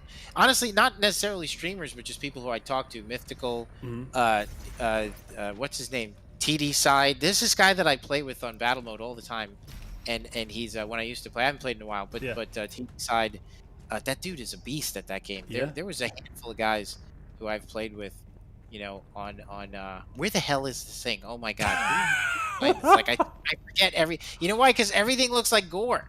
Isn't that the one that you come up from the jump pad? Am I wrong? Or the teleporter rather? Let me look at the map real quick. We're gonna do this together, everybody. Get to the portal. Yeah. So take the teleporter. Take the teleporter. And then hold on. Yeah. It's like to the what side is it? No. It's in there. I know it's in there, but I think don't you come up? Hold on. Let's see. We're getting chat. Chat's coming in. Chat's coming in hot. Yeah, tell us what the hell's going on. Yeah. Help us. I'm old and confused. I don't know where I'm going. Everything. It's inaccessible. It locks after the buff totem encounter. Son of a! Oh, yeah, shut it's up. locked. Yeah, you went by it in a breeze because we were going. God. And then I'm seeing no, it doesn't. Go through the yellow door. Up the lift. I'm hearing so many things. We already did this, guys. It's up a jump pad. That's what I thought initially. No, that is it. So give me the thing. Oh, okay. It was up a jump pad. All right. All right. Chat, I love you because you confused us. You gave us the answer, and then you gave us 3 or 4 more answers for us to consider, but we got there. Appreciate it. Yes. Yeah, Bloodshot. I mean, Frozen Particle. There's so many like shout outs to give, honestly. And that's just in YouTube. That's just YouTube. That's just YouTube. It ain't even the guys that we talk to. Delta Mitten Squad. Like, dude, there's Roanoke Gaming. Like, I never know how to say his name. Xi, Xiae. There's so many. And we love y'all. There was a guy that me and Mark Diaz were playing with, and man, I forget his name. I'll give him a shout out. But we were playing Battle Mode with him. Yeah, yeah. And me and Mark, we would hunt down Slayers, right? Yeah, We yeah, would yeah. do a comp. I like Pain Elemental. He would do Revenant. Oh, nice. And That's a good combo. we would do really good, right? Holding on to that red border. By the way, competitive mode still in development, and we're working on the borders of battle mode are going to become a big part of the experience. It's really fun. Love it. So we were getting that red border, holding on to it, smashing some Slayers, dashing some Dreams, and then and then we came across this kid who had a microphone and he wanted to talk and he knew it was me. Okay. He could tell it was me. So Yeah. we started chatting with him and he's super friendly and they said, you guys want to play? I'm like, yeah, sure. And this dude wipes the floor with us. I mean, Really? like, it was the most vicious beating ever. Damn. And he introduced me to a couple of people who I became friends with who are now, I believe, on the Discord. Yeah. There's a guy Novatech. So there's somebody on PS4, dude. Mhm. He's a marauder. And he's a And, monster. Dude, this guy, like, Not to be I- fooled around with. he makes me want to rebalance the game for him. Like, seriously, where I'm like, listen, you guys better watch out. If you wipe the floor with me in battle mode, just know in the next balance update, I'll be taking away your meta. That's basically how that works. I'm just kidding. I'm proud of myself. I left it in there, even though after I played him, I was like, yeah. So the Marauder, that guy's really hard. I think he's imbalanced. I think we gotta nerf him a bit. No, it was cool, and it was. I love playing with the. I have to awesome. get back to that. Honestly, I haven't done that in a little bit because I've Yeah. been so focused. All right, how Just do I get jam out on of some here? battle mode. Yeah. Yeah, I That's want to fun, get dude. back. I want to get back into the flow. Same. Yeah, just what was it like? I don't know. All time is irrelevant now, but Wrench Bomb from chat. Shout out to Wrench Bomb. Him and he just hit me up one Saturday, and he's like, "Dude, let's get some battle mode in." So we did. We were doing our challenges, getting our points, and yeah, we came up against some sweaty Slayers. We wiped the floor with a few. Sorry, not sorry, but that's what it's about, man. It's up there. And again, like when we would get those really good matches, those Slayers would stay in, and we'd play sets. We'd go like through the whole entire map pool. It's so much fun, dude. Totally. And also, And- of course, good. Yeah. It's amazing when you find when you get into a groove and you think like, all right, the demons are unstoppable. Yeah, Like yeah, it's yeah. balanced with demons, and then you come across that Slayer that changes your entire perspective Mm-hmm. on the balance of the game. Yeah. Uh, And you're like, everything is exactly as it should be. Everything yes. is perfectly balanced. Yeah, and shout outs, of Garza. course, to Dude Yeah, Hell Tony Yeah Garza, our art, yeah, dude, and absolutely. Zero Dude, yeah, Rex, Spicy Demon Zero Boys. Rex. Always shout outs. Absolutely. Thank you guys so much for all your support as always. Oh my god, I gotta run out of here. I forgot. Yeah. I gotta ask, were you guys inspired by Super Metroid, like the end of the game, how it like has that sequence where it forces you to bounce? Because it's one of those games that just sticks with you, and I always think about it when I think about this sequence. I mean, again, I love how when everyone tries to like, I've seen some game critics try to be like, oh, this is derivative of this. I'm like, welcome to art. You know what I mean? Like, welcome to all art all the time. If you don't think things are derivative, you're nuts. You know what I mean? It's mostly taken from film, just like the drama of like having to escape. How many times have we seen this? Like the Ripley running through, the spaceship. Yeah. Everything falling apart. Oxygen forgot. levels lowering. Exactly. Yeah, totally. You gotta have it. That's why this level is such a like layer cake. And shout outs to the maniacs that also hid literal balloons that you could pop with a birthday cake with the super Easter egg of two tyrants being fought. I mean, this level has it all. It does. And that was Jason, by the way. Put that in there. I love these Olympic moments. This is something new for our game. The ability to have these kind of like cinematic CG sequences. It's just the coolest thing. I forget the name of the artist the genius who we hired to help us execute on this stuff. But he works at the Germany office, Frankfurt. We have a small office out in Frankfurt where we employ a handful of programmers and super talented people. And I believe he works out there. And Nice. He made those amazing limbic sequences possible, which are so cool. Very cool. Let's just hold and continue to see if there's one more narrative sequence here. I forget what happens might afterwards. be. No, we're going to the Fortress of Doom, and we need to.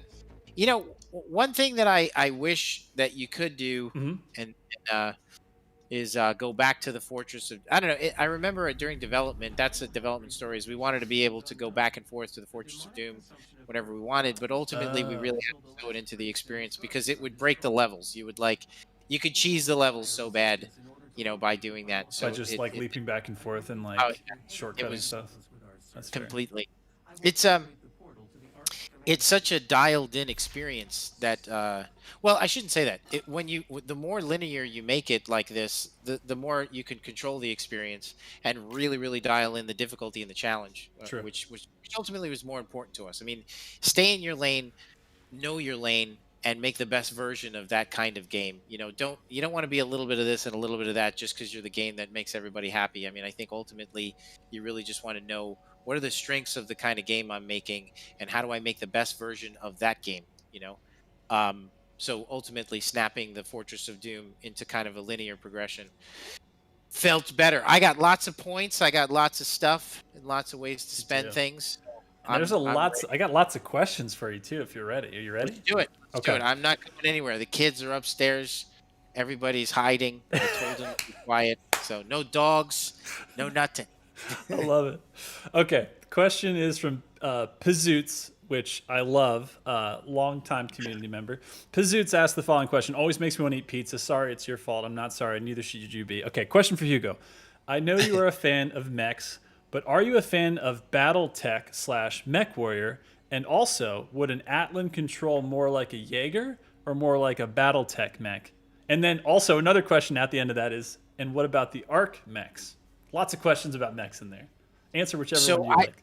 I would love to go into more Frozen Particle. That's his name. Frozen Particle is the new guy on the scene. Big shout out to Frozen Particle. Big time. Check out his YouTube page. There is good stuff on there. Nice. On there for sure. And You're distracted. Get back to the mechs, Hugo. Get back to the mechs. Griffin Gaming has some good stuff. So yes. Oh, yeah, Griffin Gaming's good guy. Question the mechs and how would they handle? Let's go look at the mech because that thing is awesome. Good call. I don't know. Like, obviously, when it comes to gameplay would dictate, how these things would work for sure. So I'm not going to say that they move like Jaegers, and ultimately that doesn't make for the most engaging experience. But sure, I think that they would be somewhat athletic. But I also find it really intriguing to be able to have a gameplay sequence where they move more like it's two galleons fighting each other, and it's kind of like a slowed down, more methodical version, strategic version of what the combat dance in Doom Eternal is. But sure, could they be athletic? Could they be, a little bit more slow and potting? I wouldn't want it to feel like, I'm not sure. I don't know that. You want it to just be meaningful, like whatever it is. I think it has to be a spike in the fantasy that the player is power fantasy that the player is experiencing throughout the base game. You don't want the experience to be too jarring and too different. So probably they'd be pretty athletic and move pretty smoothly. I mean, big shout out to Ian. I forget Ian's last name. I believe it's Ian Vasquez. But take a look at this thing. I mean, this thing looks awesome. Yeah, it really does. And it looks amazing. I love how it's just sitting in there, chilling. Remnants of battles that you fought in the past, for got sure. That history. I would love to learn more about that thing. It is super cool. All right. Oh yeah, we haven't gone into our friggin' spot. I know, we haven't even looked at the real cave here. That's crazy. There's so much to get into. I love this. Hey, fans, where is this chair? Somebody listen at the next QuakeCon. I would really love to be able to listen as soon as this COVID is over. We all got to meet up at QuakeCon. I want to see 100%. Everybody there. Seriously, the next QuakeCon is going to be awesome. If you haven't been to QuakeCon, Josh could tell you all about it. It is the coolest thing ever. Like, it's awesome. It's one giant LAN party, and we all just hang out, and everybody's in their pajamas, and we're gaming. Just all. It's awesome. It's like going to church for like fans of id games and just fans of games in general. Of all fans of games in general. Yeah, there's tabletop games. Yeah. We could Warhammer it up. We could do all kinds of stuff. It's really awesome. So, and when we have, we're all going to meet there. The whole crew, and we have to. I got to see somebody who makes this thing. Yeah. You know, in when we get there, if I don't see that on somebody's table, I'm gonna be You're disappointed. gonna start And then flipping tables.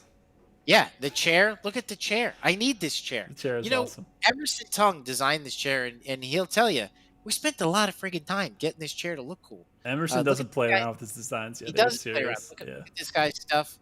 And look at that. What does that mean? Not going to talk about that. That's not what this stream is about, I fans. was It's not wondering for you to zoom into that. There it is. not about talking about, is that a wife and kid? Who knows? I don't know. Maybe grandparents. Maybe that's grandma. Hmm. Who knows? Who knows? BJ's wife. Ooh. I don't know. Ooh. Somebody. Okay. Okay. Let's just theorize. Let's just make stuff up. Yeah, it's way more fun. It's a rabbit's cage. Hmm. Look at that. Very peculiar. rabbit. Wonder That is who interesting. might live there.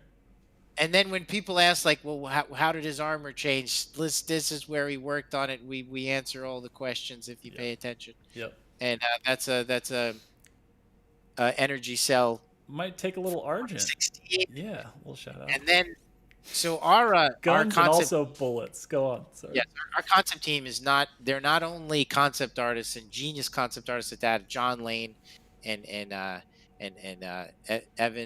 Ethan Evans, and Emerson and all those guys, but they are also comedians because look at this. I mean, this stuff is hilarious. Yeah. Where's my favorite one? This is my favorite one. The Demonology Today, an open dialogue for the eternally damned. Living with fear, how the Doomslayer is only a manifestation of your unresolved inner turmoil, mortally misunderstood. We examine the harmful effects of demonizing the mortally challenged. Slayer outrage, why the Slayer owes the demon community an apology. pick up your Listen. copy today, folks. Get it going. Get your Here's my subscription. pizza. There it is. That's- Oh, there he is. You're I own everywhere. So people ask what this is. This Mm-hmm. is a trading rock. Our guy is so badass. Those are his fist marks, dude. He Damn. punches rock. Damn. That's it. And he sharpens his the blade. grindstone for sure. And dude, What is that I Nunchucks. see? Okay. nunchucks. Okay. Why does he have nunchucks? Because they're awesome. And if you are, I don't know what age, and maybe y'all still mess with nunchucks, but I don't I believe hope that so. you do. My God, I hope so.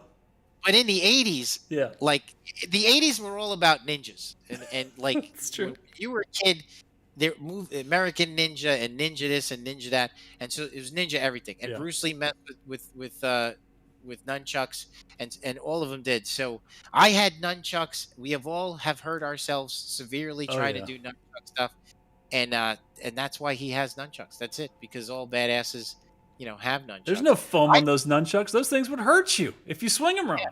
Yeah. And I don't want to say anything, but the new weapon is nunchucks. That's what it is. I'm joking. That would be amazing. They should have been. Damn it. That would have been the greatest thing in the world if we gave him nunchucks. If I was a better game developer, I would have made them nunchucks. Because that would have been hilarious. This is Collector. The collection never ends. So he's a toy collector. He's just a big nerd. And Look so at I that. think that these comics are amazing. And little piece of fiction here. Yeah. That character was actually designed. Like every inch What? of this game is designed. And those are what that is actually some Marauder explorations of Ooh. very, very early stuff. And then I asked Emerson to expand on it. I told him, let's make a fictional superhero for the Doom universe that who knows where this goes. I think this character is badass. You should see the sketch. It's really awesome. And I would love to do something with that character in the future. That is actually a concept painting from the cosmetic stuff. So that we have podiums and we have skins. And very, very early on, that was an early concept selling what the podiums could be and the new skins, which I thought was so cool. That's rad. That, as everyone knows from concept, was the original carcass. The original carcass looked like something Ooh. out of a movie. So we were able to, pull all these things. That was a character from the Doom universe that we were going to use. As you'll see later, you'll see a version of him. He's the Calabas, the sightless judge, and Of course. that was what he originally looked like. John Lane's really, really awesome concept. What other little stuff could I show you? There is Commander Keen's Yep. helmet and stuff like that. And a Uh, zapper. we have The whole box hilarious collection there almost. It's a lot. box. Dude, if you haven't taken the time, fans, to read these titles, they are hilarious. From These Nope people, Fish to Dope Fish gets me every time. The Dope Tail. yeah, Every it is. time. It's so funny. The Kako in the Rye, 1984 Dead Demons, To Kill a Mocking Demon, the Demon Farm. Demon These are all Farm. Oh, obviously God. famous. These are classics, is what they are. Curse, the Guts of Wrath, The Ripping Tree, My Best Friend Daisy. I think honestly, what the point of this and what you could see throughout this whole game, the joy that we had making this thing. I mean, like, a good development cycle usually produces a good game, and you could work hard and you could hit your deadlines and you could bust your butt and you could still have a good time. If we're not laughing while we're making this stuff, we're not doing it right. And if you're not smiling while you're playing our games, we're doing something wrong. And that's when you ask, like, why we do this stuff. It's because we just want to have fun. Yeah. Like, I seriously, how much serious shit is going on in the world all the time? I would just so much rather be seeing Cattinger cooking. Like, I think that's hilarious. That was so the cultist base that we played the second level, that was one of John Lane's original concepts for what the cultist base could look like. So at some point we were going to, when I said we would go up to a spaceship, that's what the spaceship was going to look like. And we actually had a spaceship level. Well, that was one of the concepts for the spaceship. And John had this really fantastic concept for, like, spacefaring, demonic vessels that were just these giant monoliths floating in space. And so yeah, we had it lying around. We used it for the comic book cover. I've never actually played the Doom game, but I just thought this was awesome. Yeah. We of course had to get this to be authentic and correct. Otherwise people would freak out. And didn't belong specifically to, like, Packard Bell or Hewlett Packard or like Gateway or one of the older ones. Yeah. I've seen people make these guitars, and I need to see more of them, fans. I need these. My brother is a big guitarist. Is in a hair metal band, and he honestly Doom. I'm not a metal aficionado, so I don't want to be a poser here. But, like, growing up, my brother was totally a big metalhead, and of course, man, we got to have these heavy metal is just a part of Doom. Yeah. So of course the Doom Slayer would have just like a bitchin' collection of guitars, and then your toys. I think that when you talk about engagement, the satisfaction that player has. I love seeing on Reddit when people take pictures of their completed collection, and we promised you that we would be getting these things out to you, and we are. Like, go back to the Kako real quick. Obviously his eye is not green screened as it is here, but, like, it's 1-to-1. It's using the model and it's making it in real life. And this thing is heavy. This is significant. This could be a real weapon. Of course it wouldn't be because it's too adorable, but it could be. That's how significant it is. It is. Yeah, and all the ancient weapons from Sentinel times. I mean, just lying around. Just put them in the. Man, there's a whole other story to tell from that period of the Slayer's world, but I think it's pretty awesome. Yeah. We've got grenades. We've got a helmet. Sure. We've got tools. We've got a glove. I mean, there's just so much cool stuff here.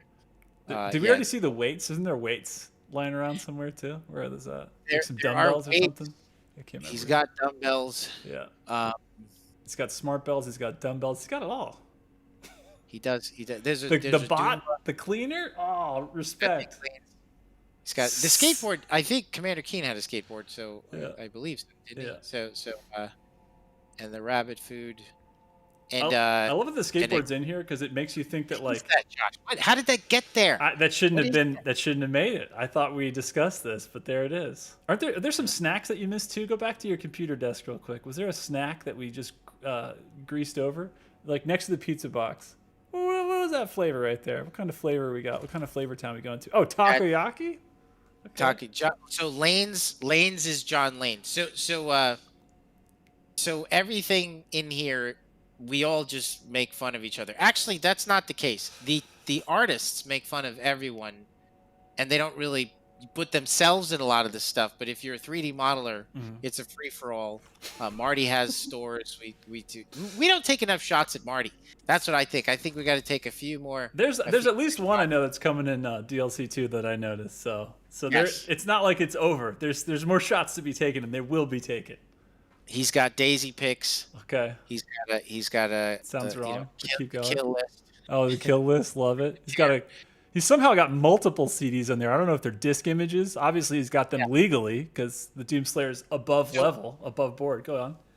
yeah. Originally, he had a background Hmm. image of a location on Earth. That's So right. right up until ship, I had an image made that was going to be a location, Yep. and to kind of like say a little something about his past. I ultimately didn't want it in there. Take a little softer touch. Be a little too. That's for another Too time. So heavy-handed. Okay. yeah, a little bit. But a little bit too much info. So we scaled back on that stuff. Did But we I already know give you. a shout out to that oil painting, that Zeus Yeah. 54 on Twitter? If you haven't followed him, what is wrong with you? Because he is always our favorite source for fan art. He is just a darling person, and look at this amazing art. And that real life canvas was sent from him to you guys. It's hanging in the IT office right now. It's an unbelievable painting. Yeah. And I tell Zeus all the time, every time I see him, he needs to keep painting from one artist to the other. Don't stop painting, Zeus. You got a great career ahead of you. And and then my guns The wall of set up guns. here, and we have the model viewer in there, and this is a model viewer as Mhm. well, obviously, as you guys all know. And hopefully a setup that you guys are jealous of. But because that desk is awesome. That desk is awesome. The funny thing Cool. is too is you were referencing that background, that location that may or may not be on Earth. The funny thing is I remember playing the early versions of it too, and it's still, they did such a good job because it convincingly just also kind of looked like a generic Windows 90 whatever background. So it was like That was subtle. not easy. Yeah, That no, I was can kinda- imagine. I can Yeah, imagine. it's not that I just want to gotta hold a little back. Yeah. That's it. That was really all. And so yeah, I mean, I think it's cool. We love that room. All right, this is the last And- question. Last question of the night. Are you ready for it? This is coming from none other than the username is Dude, which I had to get double specified because I was like, wait, is Dude just the sound and then I'm supposed to ask the question? But no, Dude is the user. Here's the question. What is Hugo Martin's favorite game trilogy? Go. That's really hard. It's tough because trilogies are a totally different category. Yeah, game trilogy. I can't really say. I mean, I love God of War. I love I love all those games. The trilogy that's kept me engaged throughout, where 1, 2, and 3. Look, here's the thing about games. They're in their infancy. That's Yeah. what's so exciting about the medium. I mean, how long has modern gaming, as we know it today, with the kind of narrative that we have, the type of stories we're telling, the mechanics, just the graphics, everything. Yeah. I mean, it hasn't been around for very long. You know Yeah. what I mean? And so that's why I hate picking something that's modern. But I think I'd have to say Dark Souls, because I think that every Dark Souls has something to offer that keeps me engaged, and it definitely is. Resident Evil Yeah. certainly has so many fantastic entries. But yeah, I don't know. It's a lame answer. I feel like that's I a don't more think obvious it's lame. answer. No, I mean honestly, like in chat, people are popping off Mass Effect, Halo, God of War, There Stalker, you go. of course, Ha- Quake. Halo, yeah, that definitely The is up first there. three. Yeah. Honestly, ODST, I've played them all. I mean, I've played every Halo that's Mhm. ever come out. Yeah, so that was another one. Yeah, they're all really good. Yeah. I And by the way, I Dark hope- Souls 1, 2, and 3, that is not a bad answer. Honestly, if I had a gun to my head, that 2 would be my answer. But go on, what were you going to Yeah, say? probably, right? Because but the thing that I'd like to do differently, that we're trying to do from 2016 to Eternal, is just do something different. I mean, Mhm. you know what I mean? Like, I don't think that what you guys want us to do is just make a better version of the last game. I mean, with just minor tweaks. I mean, I think we really do have to present you with something different. So, like, I like that 2016 is different than Eternal. I mean, that's the point. We're never 100%. gonna repeat ourselves, and we just want to innovate. We just have to keep innovating. And if we lay back and say, "Oh, let's just make another 2016," a couple more levels, few new Right. wrinkles, like, that's just not going to cut it. So hopefully, what we're trying to do with this trilogy, with this series of games, the DLC, obviously the story's gonna wrap up in the DLC, is is be able to provide you with unique experiences every time you buy a Doom game. So yeah, but that would be my answer. Maybe not the best answer, but I mean, I don't know There's why no that's not wrong a good answer. answer. I was gonna say, I was like, it's also my best answer, so please don't attack it. No, Yeah, well, I no, mean, and I feel bad because Resident Evil is that's pretty incredible. amazing. Yeah, So yeah, but again, and that's Halo, another. yeah, I mean, Oh, and Halo come on. 1, 2, and 3, and you know, some people. Honestly, I'm a Reach stan. Reach is actually my favorite. That's a hot take, but anyway, no, there's no wrong answer with that. And you know, again, we're all here. We all love games. I'm seeing a million people also popping off about Metroid. Of course, like again, there is no wrong answer to this. Doom 1, 2, and 3. Does 64 count as a trilogy? If you think it does, it does. Again, Yeah, that's how why can we're I all here. not say Doom? Yeah. I'm gonna say Doom. No, I mean That's a yeah, based answer, but yeah, I mean, obviously, we can't just say, you know, us is that's it, final answer. We're trying to yeah, step no, out there, but yeah, no, okay. I think it is that precious time where you unleash the yeah, children from their hiding up in the attic right now, because we know they're playing Doom 1, 2, and 3, and there's only so much time in the day, and we got to get back to you guys building Warhammer 40K models together and going off into the sunset. So everybody that has been here, thank you guys. We love you guys. We will be right back here, same place, same time yes. next week. And again, Hugo Martin, thank you again for hanging out, being here You know with what? us, and just good. What do you got? One thing, we won't talk about it this week because Okay. Josh and I talked about, giving you guys a little bit of a reveal every week. We wanted to talk about meat hook traversals. Those are in DLC 2. We We'll did. talk about that next week. We will. But and every week, guys, tune in because we're going to work it out with marketing and make sure that we're staying on track here with the messaging. We don't want to give away too much We're gonna create and see what synergy. create synergy We'll and do it. see what they feel comfortable with us talking about. What I'd like to make every one of these episodes, me and Josh want to make sure that we're giving you guys a little bit more information about the upcoming game every week. So next week we'll talk about meat hook traversals and That's maybe right. some other stuff. So definitely tune in. That's right. Until then, love you guys. We'll see you next week. Stay safe. Laters. See you later.